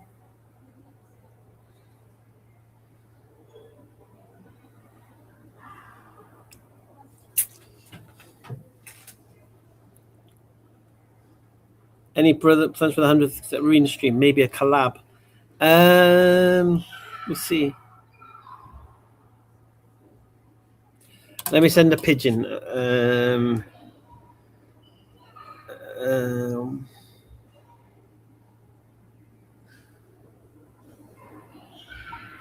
Assalamu alaikum wa rahmatullahi wa barakatuh. Hope you're well.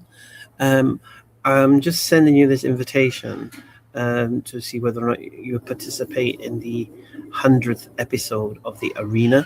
It's going to be a long one, so I'm going to be tagging gladiators in and out. It would be I'd be really grateful if you could come. Really miss your knowledge. Okay, salam alaikum. Okay, send a pigeon. Let's see.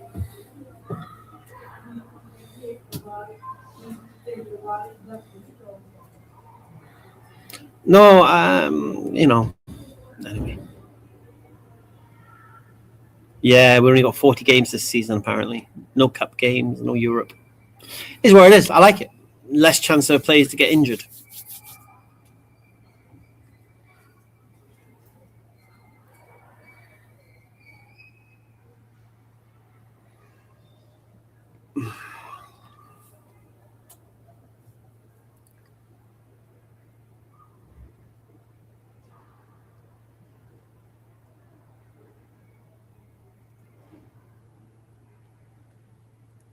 Yeah, I'll think how to do it.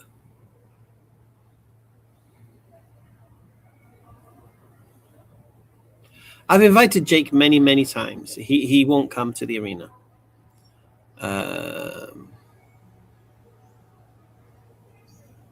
Due to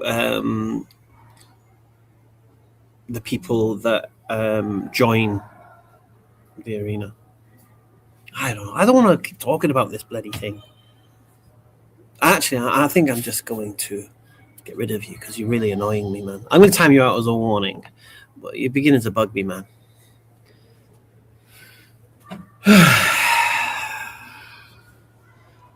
Yeah, mashallah, 100 episodes of the arena. That's amazing, isn't it?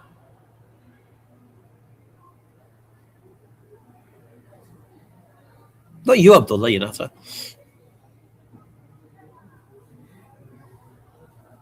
Do I give Dawah more online than at Speaker's Corner? Yeah, I would say so. I would say so.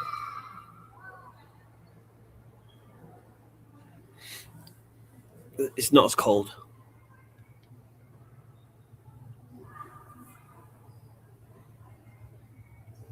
Who were the first gladiators for the first very ever arena? I don't know who they were. Can anyone remember who they were? For the very first arena, who the gladiators were? I'm sure someone can check it.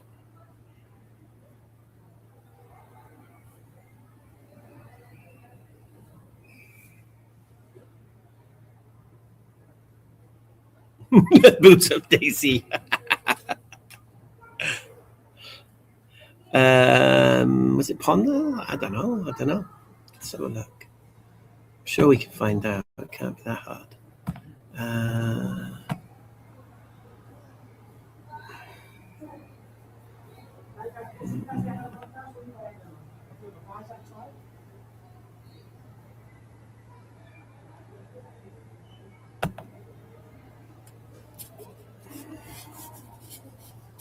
Second playlists.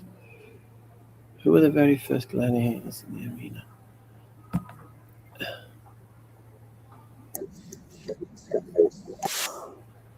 Episode 1. Oh, it was Ponders as well, I think.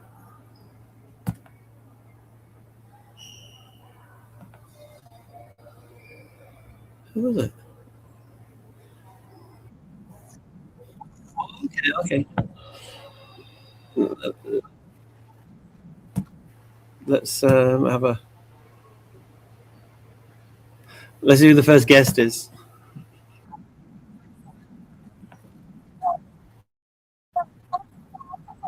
Because this was in COVID. I got masks. One second. Well, we're talking COVID, man.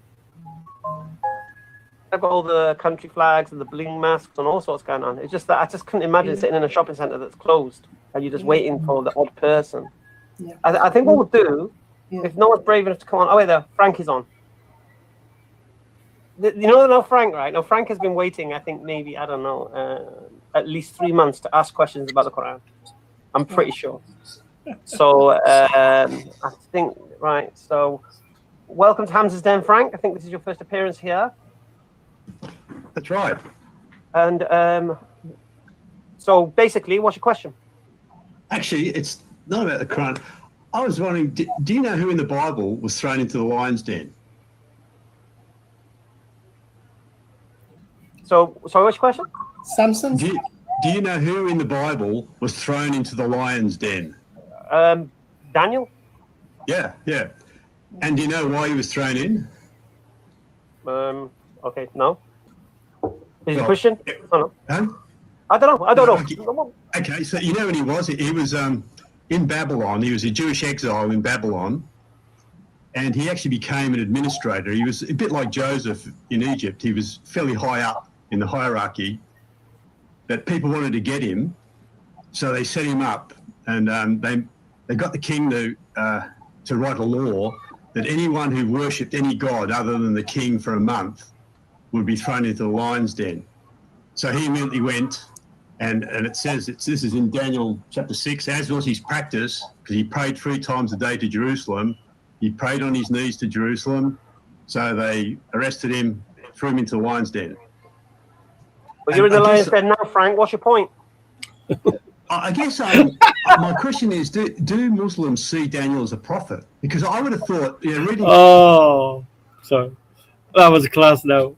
You're in the lion's den now, Frank. What's your point? Oh, that was class. You know what? Jake was right about one thing. I'm sharp. That was actually, sorry, I'll be honest with you. You know, yesterday's thing with Jake, I just need to just reiterate this, yeah. I was embarrassed by all the nice things he was saying about me when I was accusing him of saying bad things about me. And he was like, he's got longevity and he's got this and he's got that. And I was like, I can feel a bit embarrassed now. He's like, yeah, he's this, he's that. But yeah, that was funny.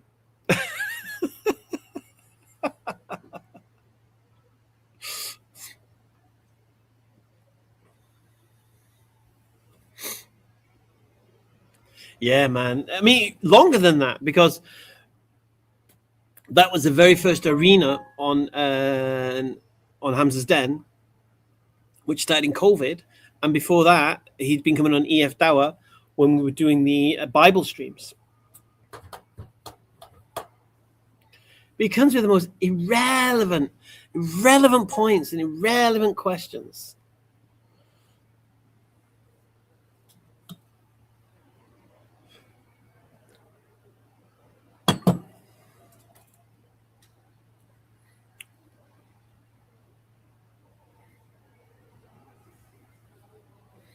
But it's really bad argumentation. Sister Itachi. Who's Sister Itachi? Is that Tachikoma?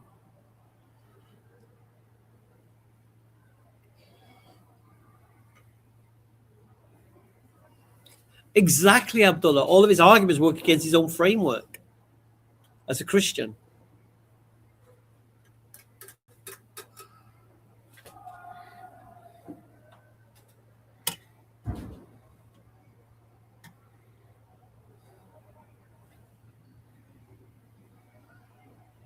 Can I ask Muhammad Ali? I could reach out to Muhammad Ali.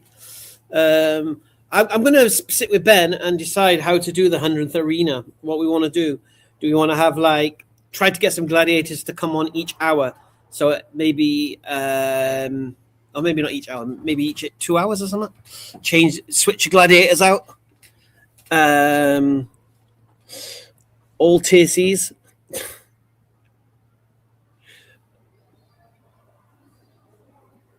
And so we do a tag team, so the 3 tag out and 3 tag in, and we change the whole. I'll have to see who's up for it. I think there's going to be a lot of sympathy for me at the moment from most of the senior Dua. I might have opportunity to get them to come. We'll see. We'll see who's available. Actually, we're not going to say who's available. Actually, we're not even going to tell them when it is.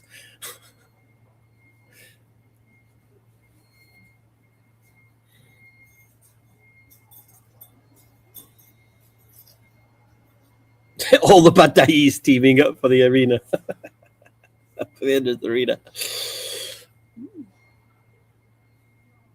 The sad thing is about the arena, and this is, I suppose, is the saddest thing. All the Christian top boys avoid it like the plague. Proper. I think God Logic came on one time. I think Apostate Prophet came on one time. Who else may have been on?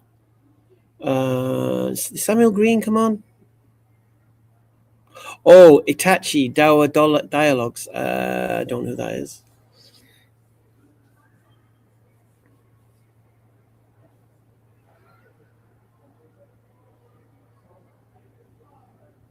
Yeah, this is what I'm going to try to do. I'm going to see who can come. I don't know. I'll reach out. I'll just see who's available, and then I'll try to make a rota based upon where they are in the world, and we'll try to.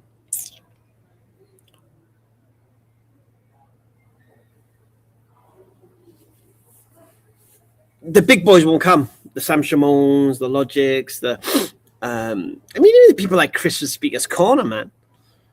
Even Christian Speakers Corner didn't even come. I don't know why they don't come. They're so confident. Challenge Islam. Bring your dilemma. Actually, no. Leave your dilemma at the door, please.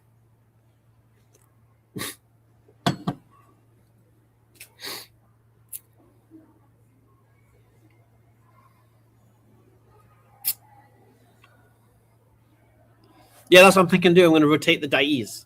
So 3 hours tag in.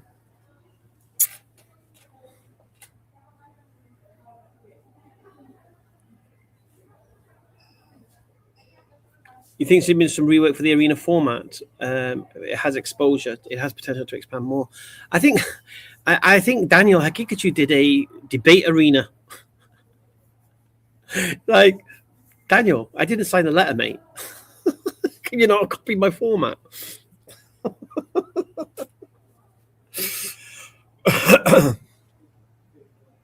Yeah, we definitely have to have the young kids on as well. Dean Responds, Liviano, Wissam.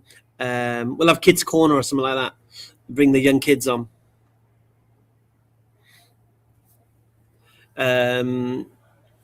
Islamic Apex. Maybe even Central Dawah. Alhamdulillah. Abdullah's like, what? What?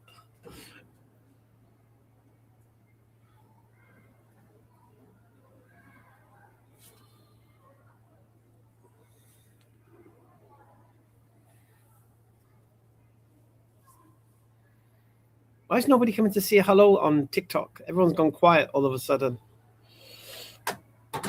come on, don't do a YouTube on me. You can come and say hello.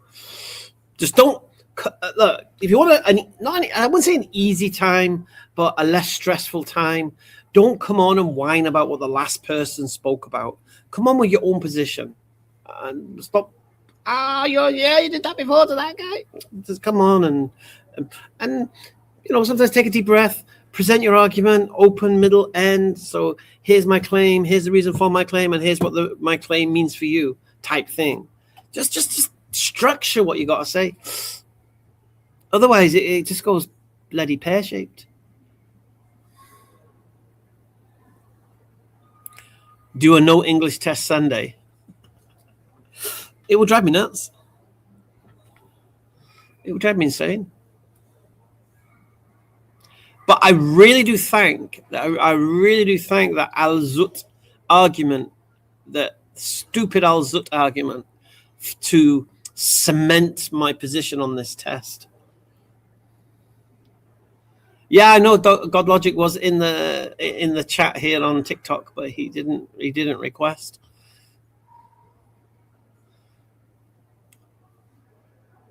And there was a Christian getting twisted up at the time.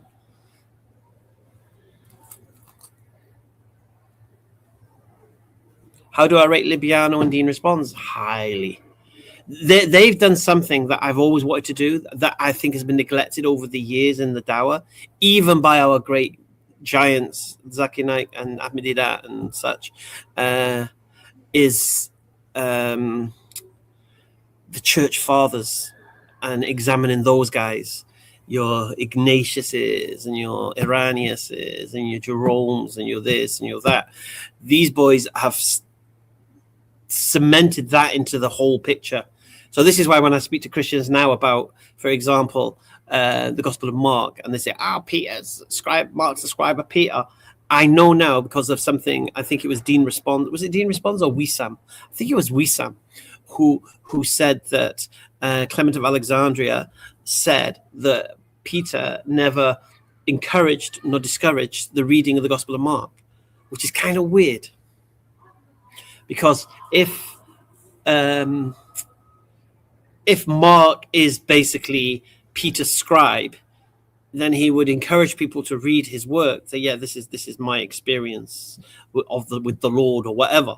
But to not encourage people to do that kind of indicates that he's like, I don't know what this is.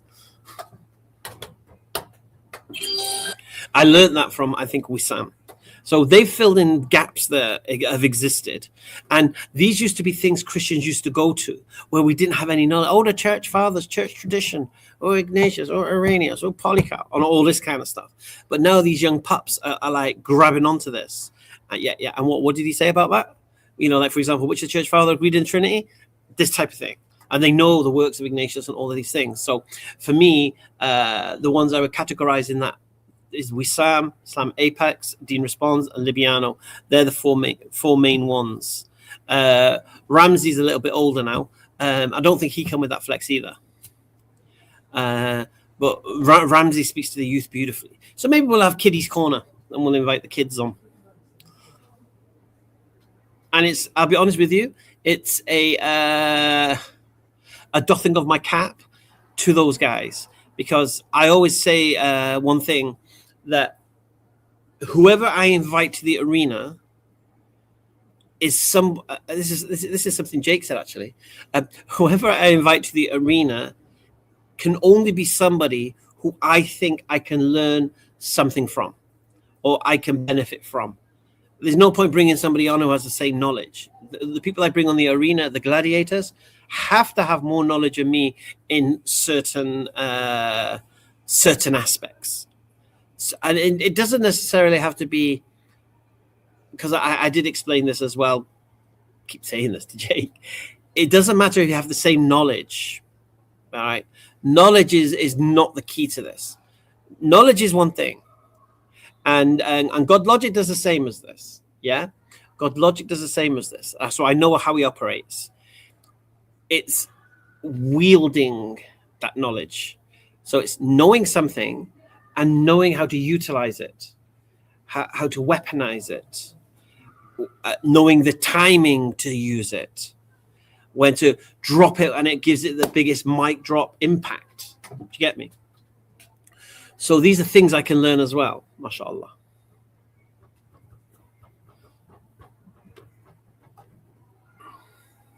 But I like that guy who came on last time, Islam Hakim. I liked his flex.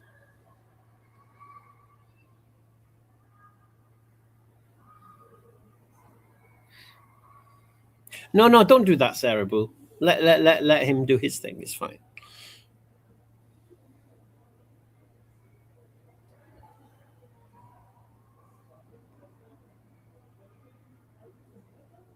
Yeah. I mean, if I'm gonna try and drag whoever I can.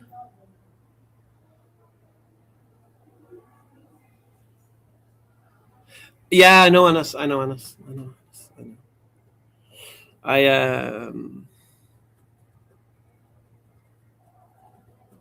Yeah, he was very good for atheists.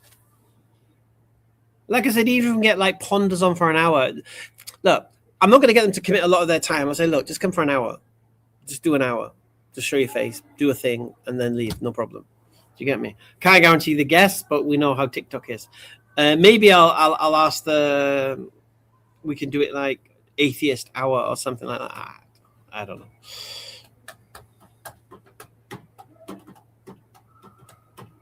No, Sarah Boo, don't do that, because then he'll say he gets muted when he comes on Hamza's Den. So do not do that, Sarah.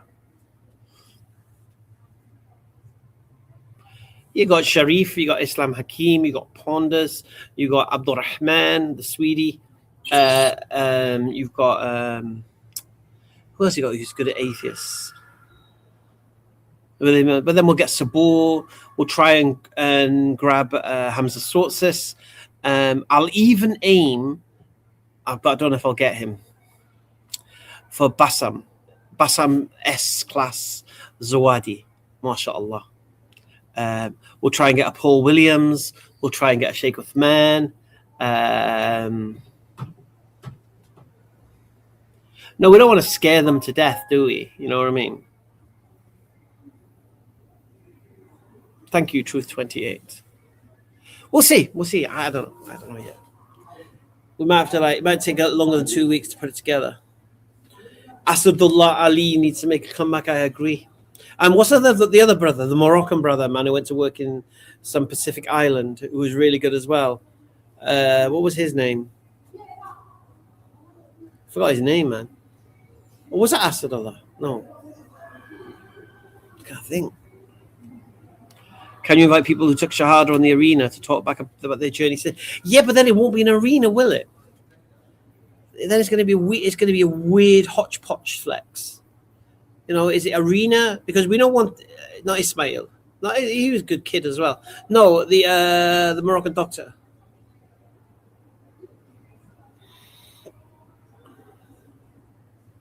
Was it? What was his name? Someone must know. Where is the store? The store is in Ilford, East London. Abdul Rahim Green, that would be a great shout. I don't think he's been on. Khalil Kalamology. I think that's it. Yeah, Khalil Kalamology.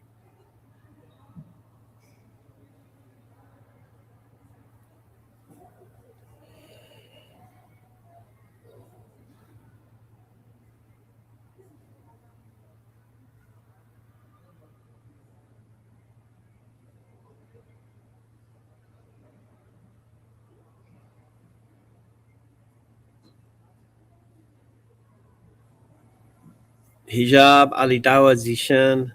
Yeah, maybe get some chemistry people together. Yeah, maybe try to get, I don't know, let's see if we can get the EF Dawa boys to come on. Let's see if we can get the Dawa Wise boys to come on, you know, come as a collective. Bring the Tap boys together again.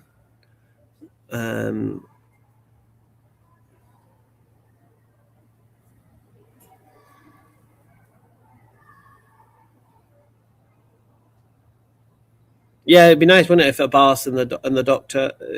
So we invite Abbas, the doctor, and Ijaz, maybe, like as a trio. I don't know. We'll see.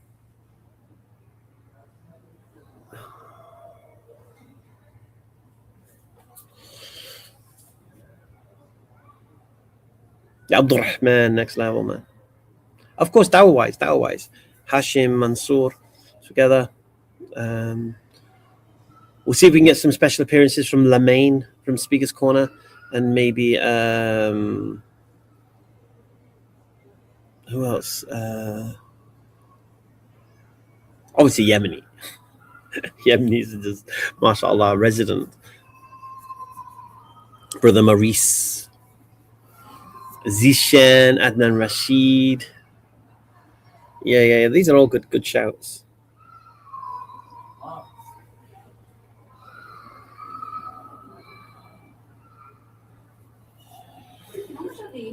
They're £6, 2 for 10. Yeah, you can mix and match any you like.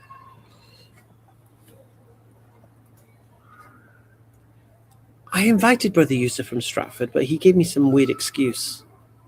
I can't think what it was.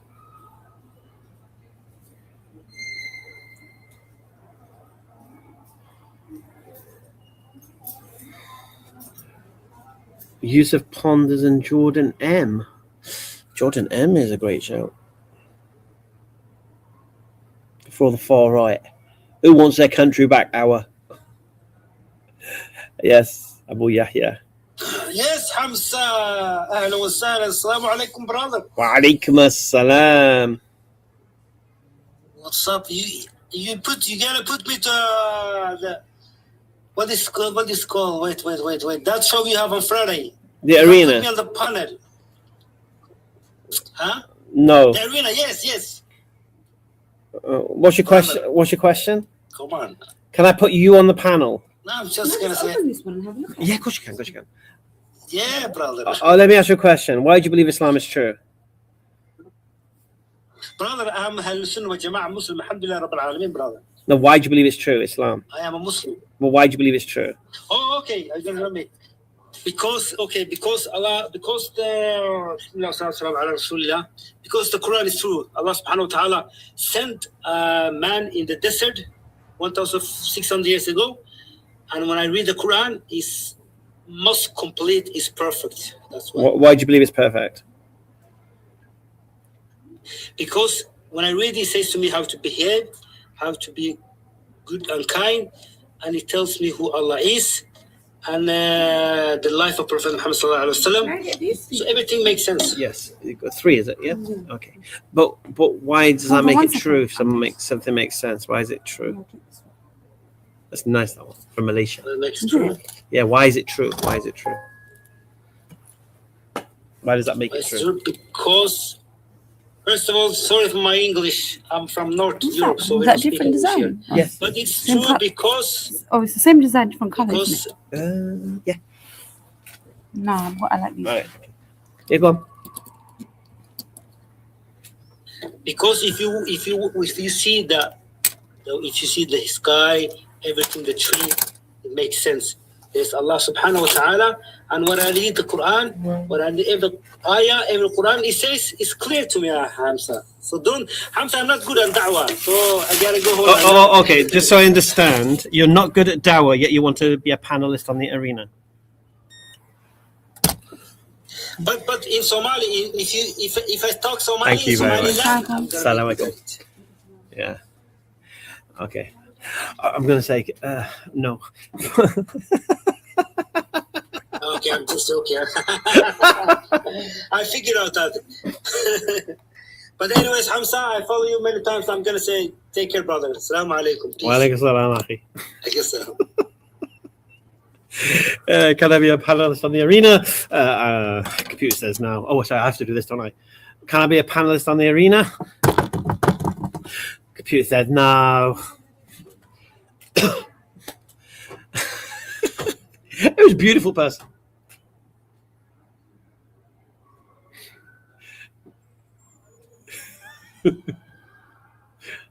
Let me ask again. Computer said no. Oh, you want to see the scarf again? Should we do the scarf demo? Let's do the scarf demo again. Inshallah.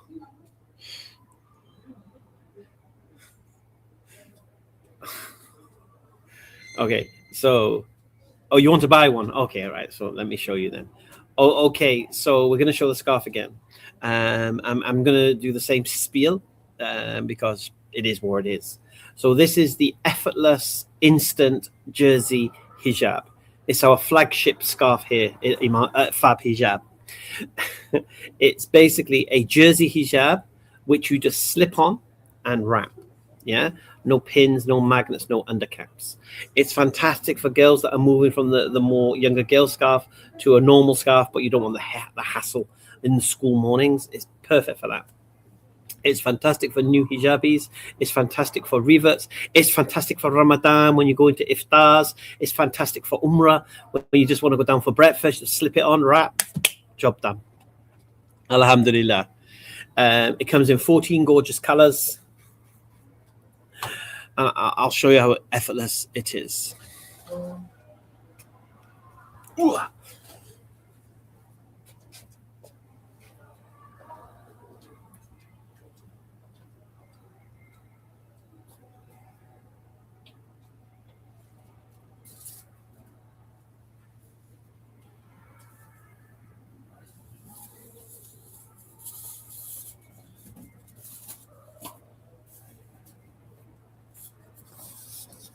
I'll show you this as well just before, because this reminds me of back in the day. This was what we did, during COVID. EF Dawah, Awakening Out the Sunlight, face masks. Anyway, that's something else. Okay, so what did I say to you? I say it's a scarf that's effortless. And when I say effortless, I'm talking you can put this scarf on in like less than 30 seconds. Ready? So this is our model. And you literally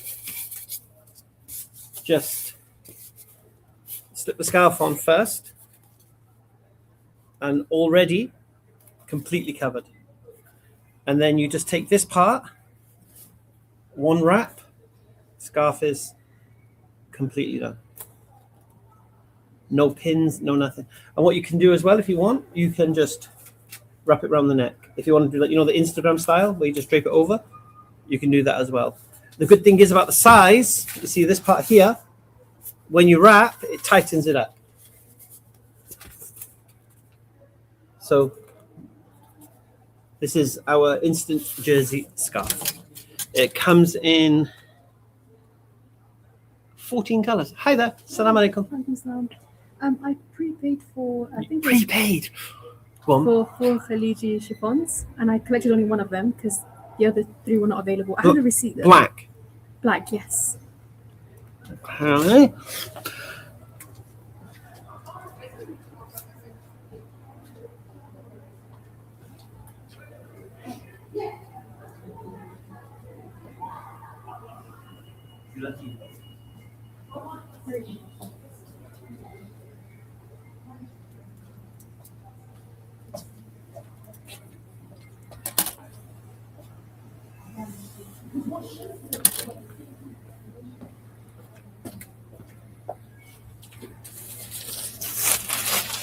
Thank you very much. Receipt or anything? That's it. Thank you. Did I write it or did someone else write No, it? I think Iman wrote it. Iman, yeah. That's fine. That's fine. Thank you. Oh. So, what do you think? You like the scarf? What colors did you want, Hajira?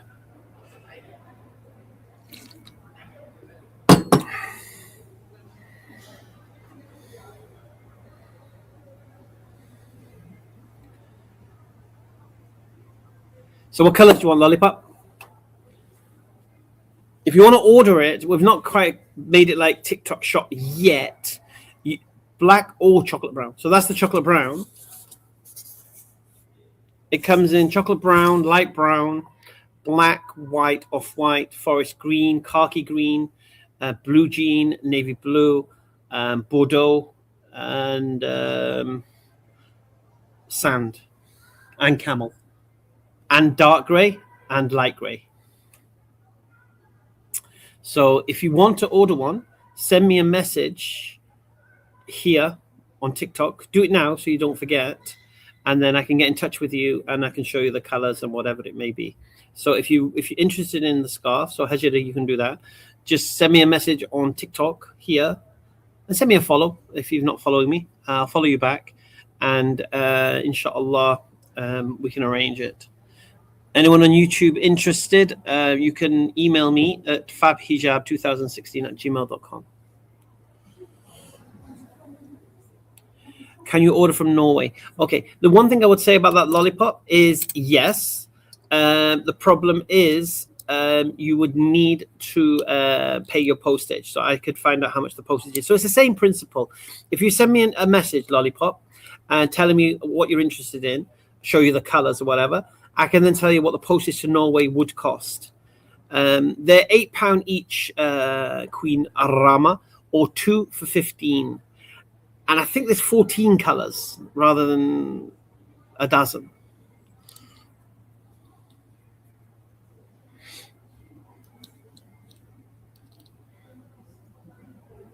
Is it £14?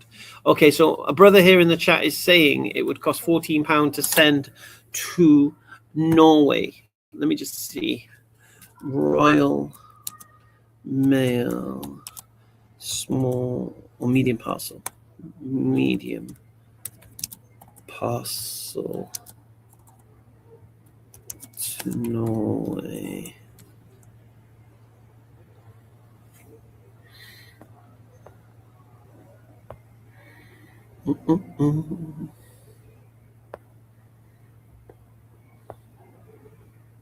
Okay, it's cheap actually.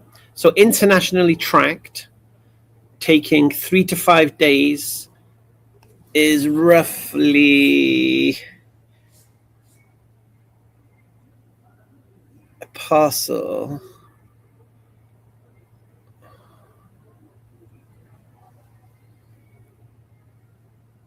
Okay, online it's £10.55. If I send it in for the post office, it's, as my brother said, £13.90. Yeah, £14. So for 2 kg, now 2 kg is up to 8 scarves. No. Yeah, 8 scarves. So I can fit 8 scarves up to 2 kg packet parcel. So to ship to Europe, it's going to cost, if I do it online, I can get it cheaper. So so you're looking at, I don't know how many you wanted. How many did you want? All right, yeah, I'll accept your message request. And then, so whoever's interested, just send me a message. After the live stream, I'll accept your requests. And then I can show you the colors and stuff like that. And then you can order what you want, and I'll ship it out tomorrow, inshallah. And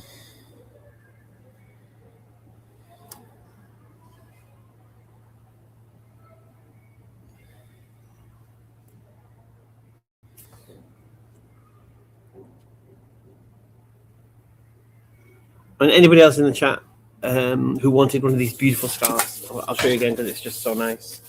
So it's basically, just imagine you're coming down the stairs. Come on, put your scarf on, time for school. And then you just literally put your scarf on. Or time for breakfast, time for work, time for salah. Look, you see, because you can have it like drapey as well. So if you want to get more coverage, you can drape it more. And then you get a lot more coverage. So it's how you want to wear it. Like I said, the younger girls just kind of do that. But the easiest way is just to wrap it like that. So easy. You'd be shocked how easy wearing hijab has become. And the more we sell, the more products we'll start to sell online. We are in the process of making the shop for TikTok, so it will just be a case of just clicking on the one you want, seeing the colors. Brother, I think 2 kg is more than 8 scarf. Yeah, no, you're missing. It's up to 2 kg.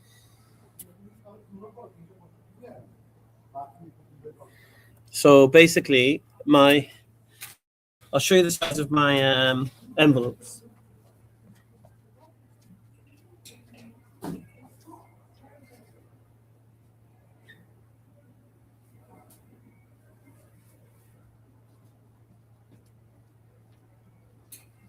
So these are my envelopes, and I can fit 8 scarves in one of these, and I think it works out at maybe 1.5 kg, something like that. I think it's 0.2, or is it 220 grams per scarf along that line?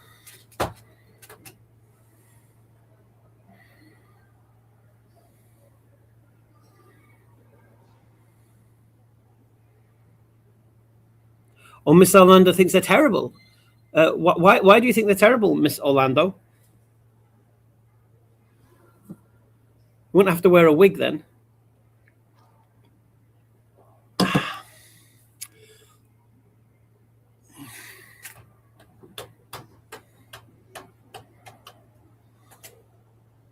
I want to buy a set for the women folk in my family. Okay, inshallah, Bilal. How can you do it? Yeah, just send me an email, and I can send you pictures of the colors and stuff.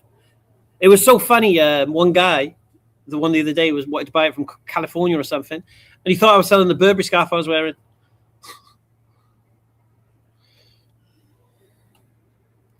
Where are you? You're in Sweden, Bilal. Am I willing to sell samples? I'm selling them. I am selling them.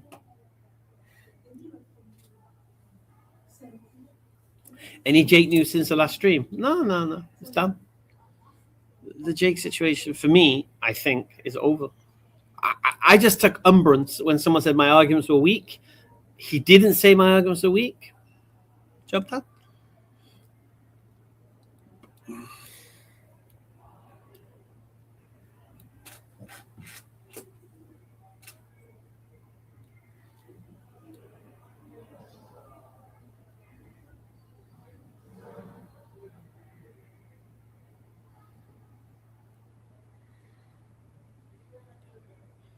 Yeah, I'm going to be doing that, inshallah. We've got a TikTok channel, Fab Hijab UK, that we're just starting, but we haven't added. We're adding our first product to it. My daughter's currently uploading stuff. Well, uploading that scarf.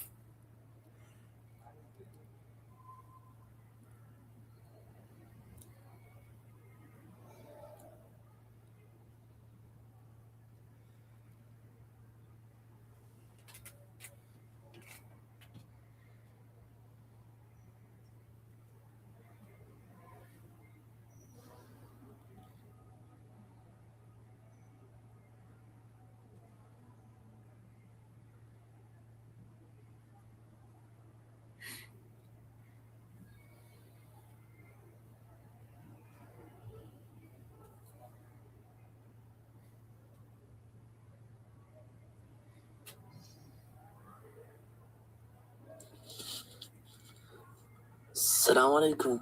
Wa alaikum salam. How's your day going? Alhamdulillah.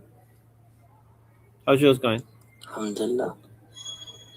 How's yours? Mine has been amazing. Alhamdulillah. Where are you? Right now, I'm in America. Okay. Currently, Minnesota. So what was the most amazing thing that happened today? I think the most amazing thing that happened is seeing how beautiful the scarves are, the hijabs, and how easily you can put them on. Okay. Then it has been a real amazing day for you. Yeah. It's awesome. How about yourself? Yeah, I'm good. Salam, brother. Wa salam.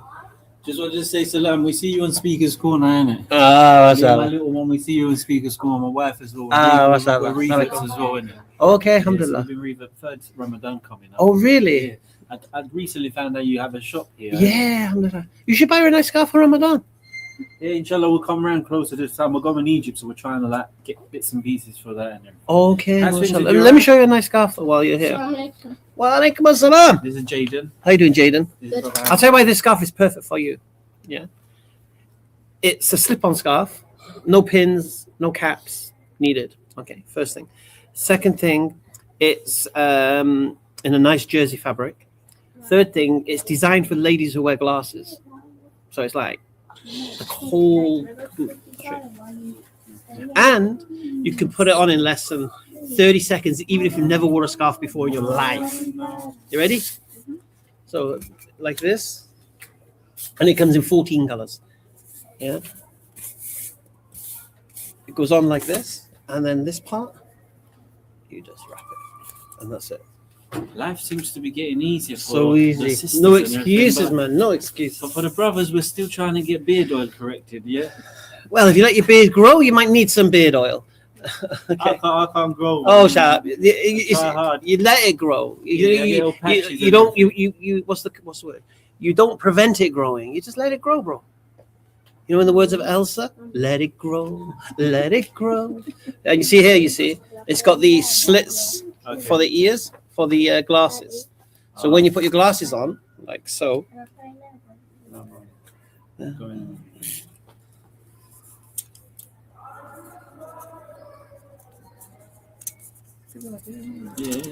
Yeah. I can fit it in. So imagine like yourself. So it doesn't like, you know, push your scarf out. So when you're wearing it, God, this could be you. It's like look in the mirror, yeah. And mashallah, it comes in black, it comes in blue, it comes in greens. Very nice. Thank you for the demo. You're welcome. I leave it to you, brother Hamza. They're £8 or 2 for 15. Leave it anyway. Yeah, we just thought we'll give you a Yes. salam and everything. Like that. Wa alaikum assalam. You should treat her to one, man. She wants one. Yeah, I'll treat her to it. What colour do you want to get?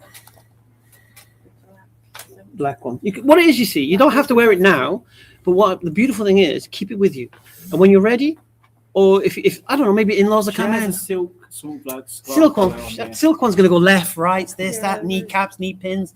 This is like perfect, man. That's what I'm really looking for, jersey one. Because you don't need an undercut. Huh? No, it's perfect for you. Don't worry. Trust me.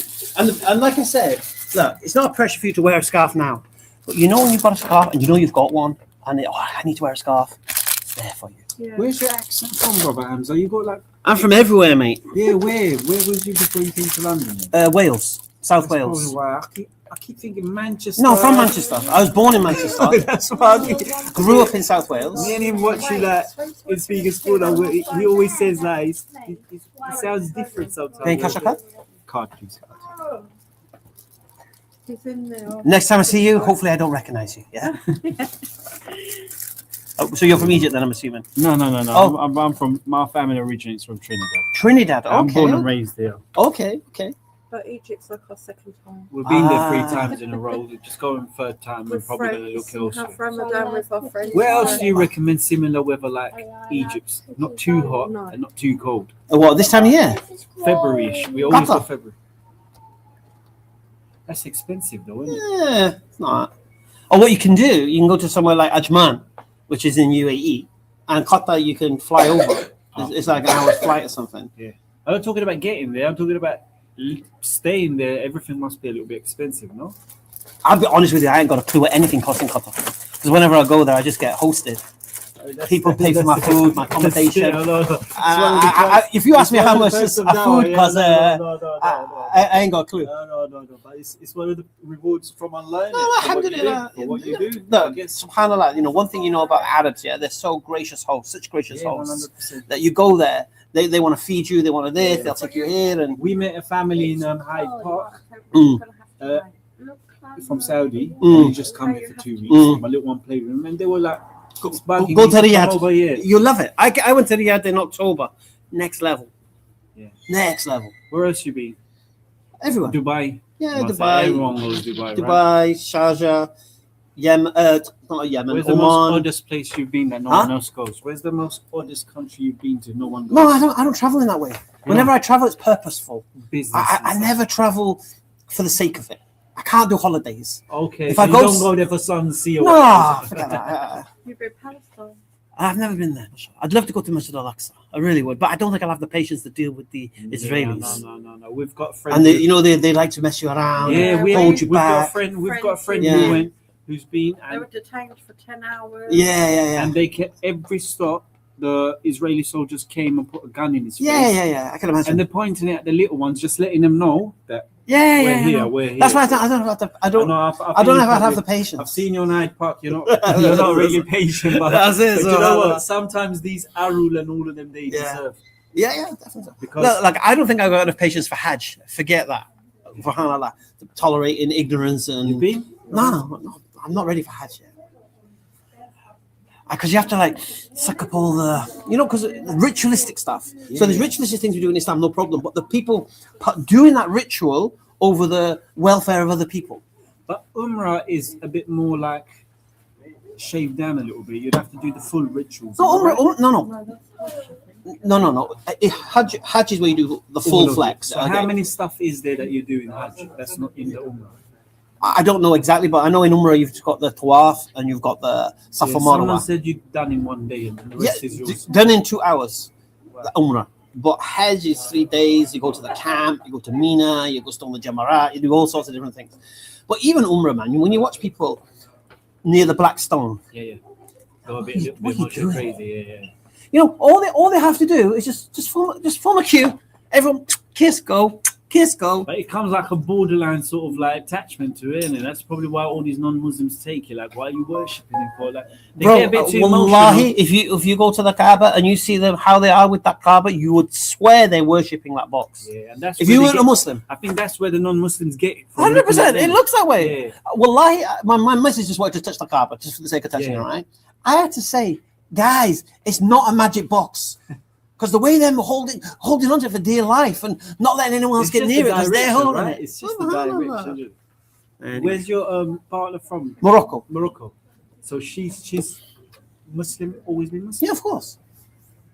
Yeah, we took Shahada together. So Mashallah. we're in a position because when someone says, "Oh, you That's took-" such beautiful. when That's so someone beautiful. says to her, "You took Shahada for your man," she tells them, "No, we both took Shahada together." Yeah. There's always something they look for. They say, "Oh, you took it Yeah. for this Oh, for me, it's ginger. I'm ginger. Yeah, Got no friends. Can't get a girlfriend. What's the other brother who looks like you? He's taller. John Fontaine. Yeah. Everyone. I remember. What prison were you in? One video, you and him were there, and they said, "Oh, what's it with Shahada and ginger people?"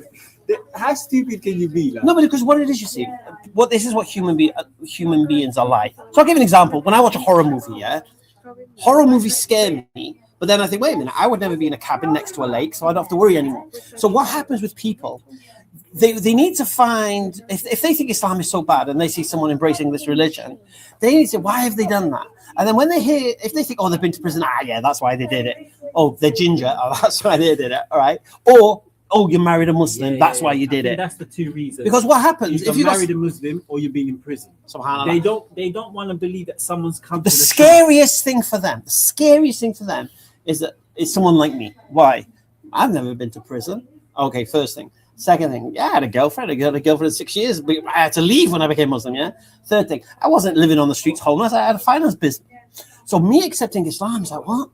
Or maybe They don't have nothing to jab Wallah, at. yeah. So then I say, do I look like a stupid person? They're like, no, you don't look stupid. Okay. Am I crazy? And they're like, well, no, I don't think so. So, right. So I'm not stupid. I'm not crazy. It's like a checklist that they go Allahu through. Akbar. So now, what's the excuse now?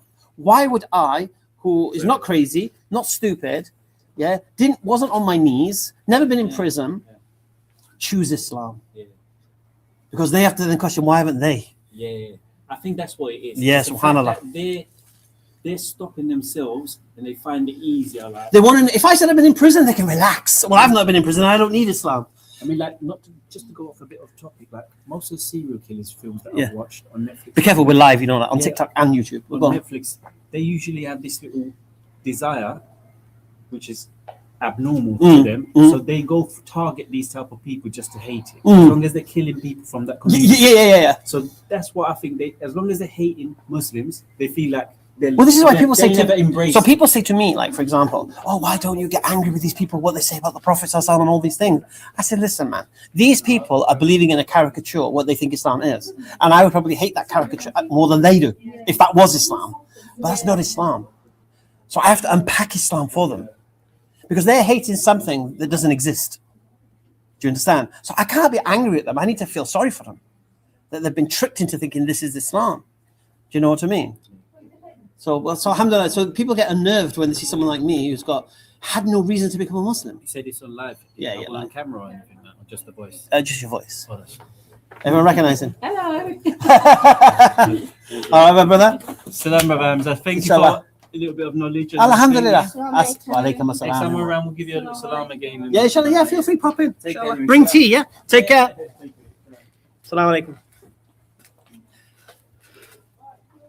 Wa alaikum assalam. How you doing? Alaikum assalam. Good, my brother. Do you have this black? It's the one. Yeah, no, it's the Medina silk in it. Medina silk. Yeah, that's what it's called. It is a thing. Yeah. Okay, you don't have it in black or No. brown. Dark brown, I don't know. I can check. Medina silk. We try to find this in many places, but we struggle to find them. There's only one place to cut for sweats. Why are you looking anywhere else? I think there might be another. It is a Medina silk. Yeah. How should you get it? Or what? Yeah,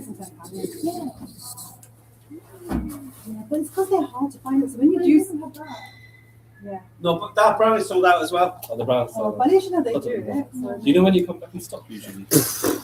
Maybe near Ramadan. Okay, no, Inshallah. exactly. Barakallah feekum. Oops. Drag my phone.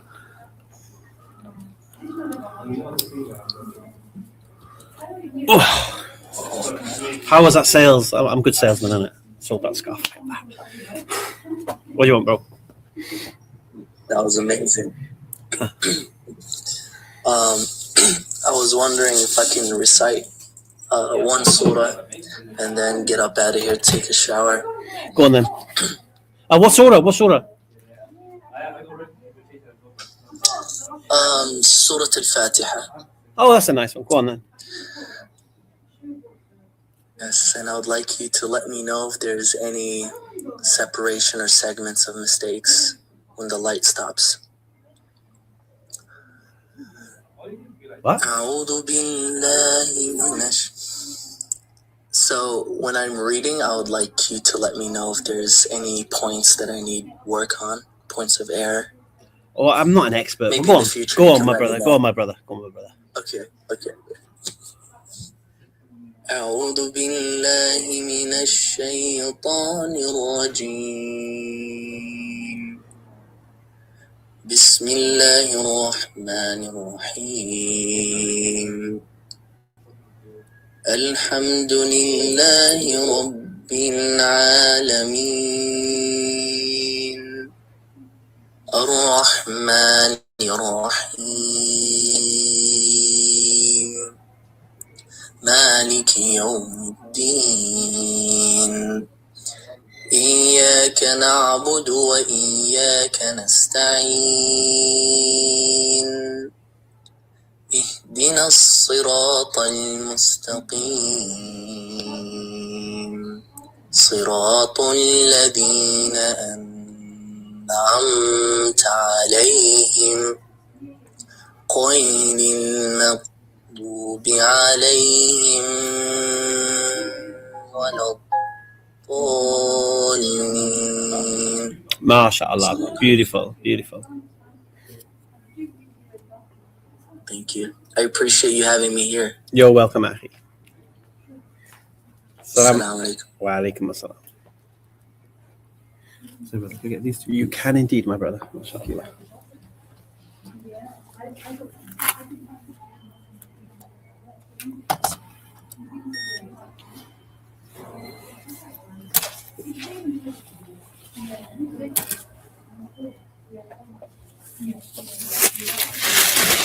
Jazakallah khair. Assalamu alaikum.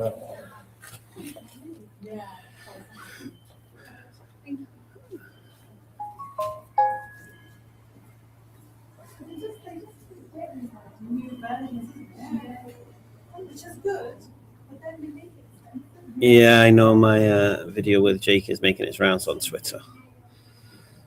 What can I do about it? It's like 100,000 views or something this morning. The only criticism I could possibly have of the Surah Fatiha, which was really nice, was the ghayr. That's the only thing that sounded a little bit different, but I don't know if it's a different recitation. But the Ra didn't, just a little bit off. That was all. Just. Apologize. I mean, I'm not an expert with tajweed or anything like that. Are you okay, my sister? Salam alaikum. What was it you were looking for? You're looking for hijabs. You're in the right place. I'm looking is little bit bigger. They are big. They're big. Yeah. Yeah, give me one. I'll show you. Bring. I mean, I don't know how big you want it, but I would say this is big enough. Yeah. Because I'm working, if I'm working, is need. Okay. What are you working as? Oh no, delivery. Oh, okay. I have a nice scarf you'll like in Jersey. You know this one? This is designed for work. So you literally just put it on. Done. So easy. How much that one? This one £8 or 2 for 15. Comes in black as well. No pins, no caps, no nothing. Doesn't move.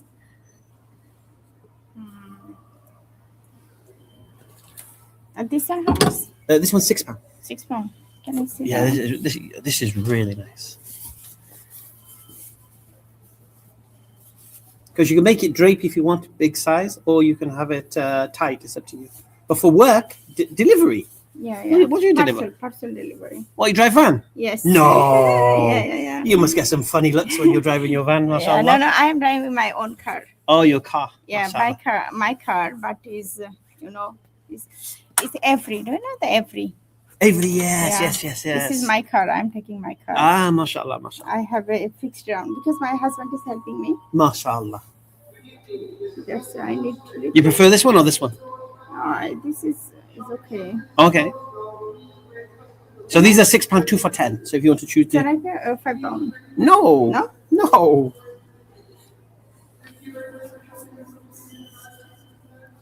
If you buy 2, then it works out £5.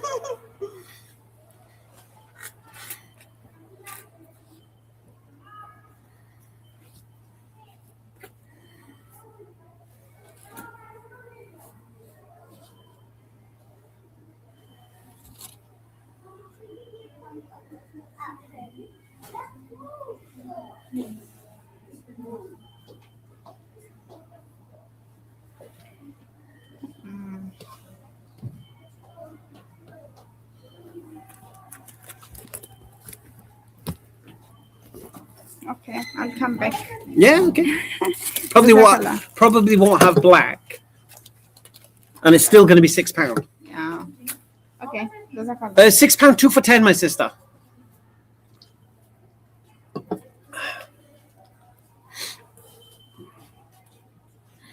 And these ones as well, they all? Yeah, you can mix and match.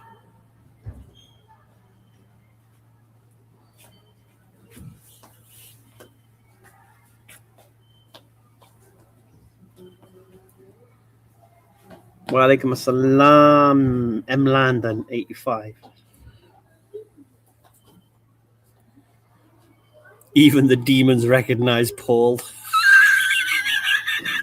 Your Honor, can we bring our first witness?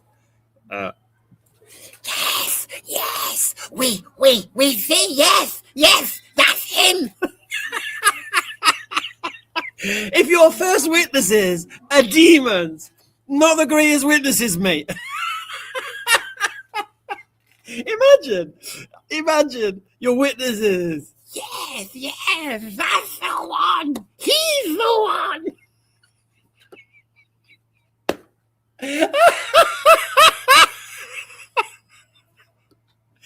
Oh, that is so funny. Your first witness is a demon. Okay. Forget the demon. We call our second witness. Yes, our second witness is a pagan Roman. What the bloody hell does he know? A pagan Roman centurion and a demon as your witnesses.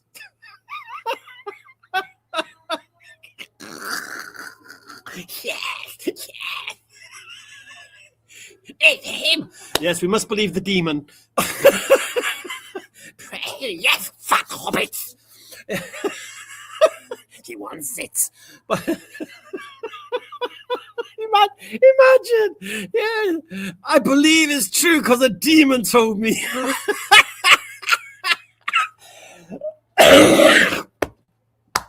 Oh, that's amazing. Was that Gollum? No, I don't do impressions.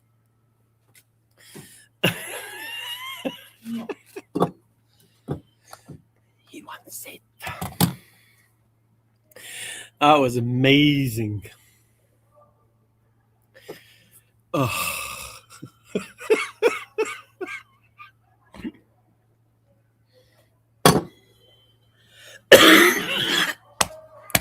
Truly, he's the Son of God.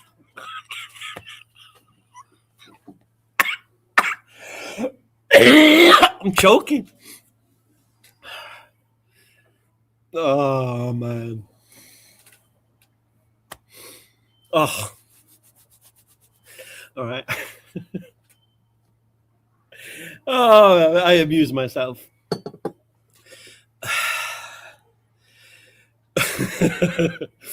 Oh, okay. My cheeks are hurting now. Okay, so if you're interested in the scarf, I'll show you the scarf one more time. Slip it on. One wrap. Scarf is done. Message me in the chat. Not in the chat. Send me a message. I know you do, Lollipop. So let me bid goodbye to TikTok. I shall see you guys again. Shall I do Daisy tonight? We'll consider it. Okay, I'm out. Assalamu alaikum. All the best.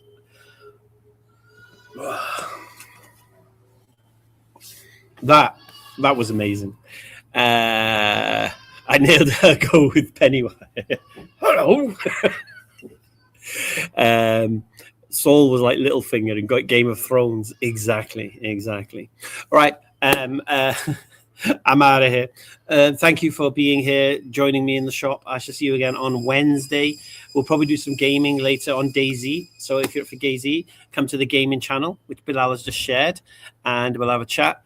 Message me about the hijab, and we'll sort that out for you. Bilal, break down what you've asked for, because I couldn't quite work it out, but no problem. And assalamu alaikum, everybody. Take care.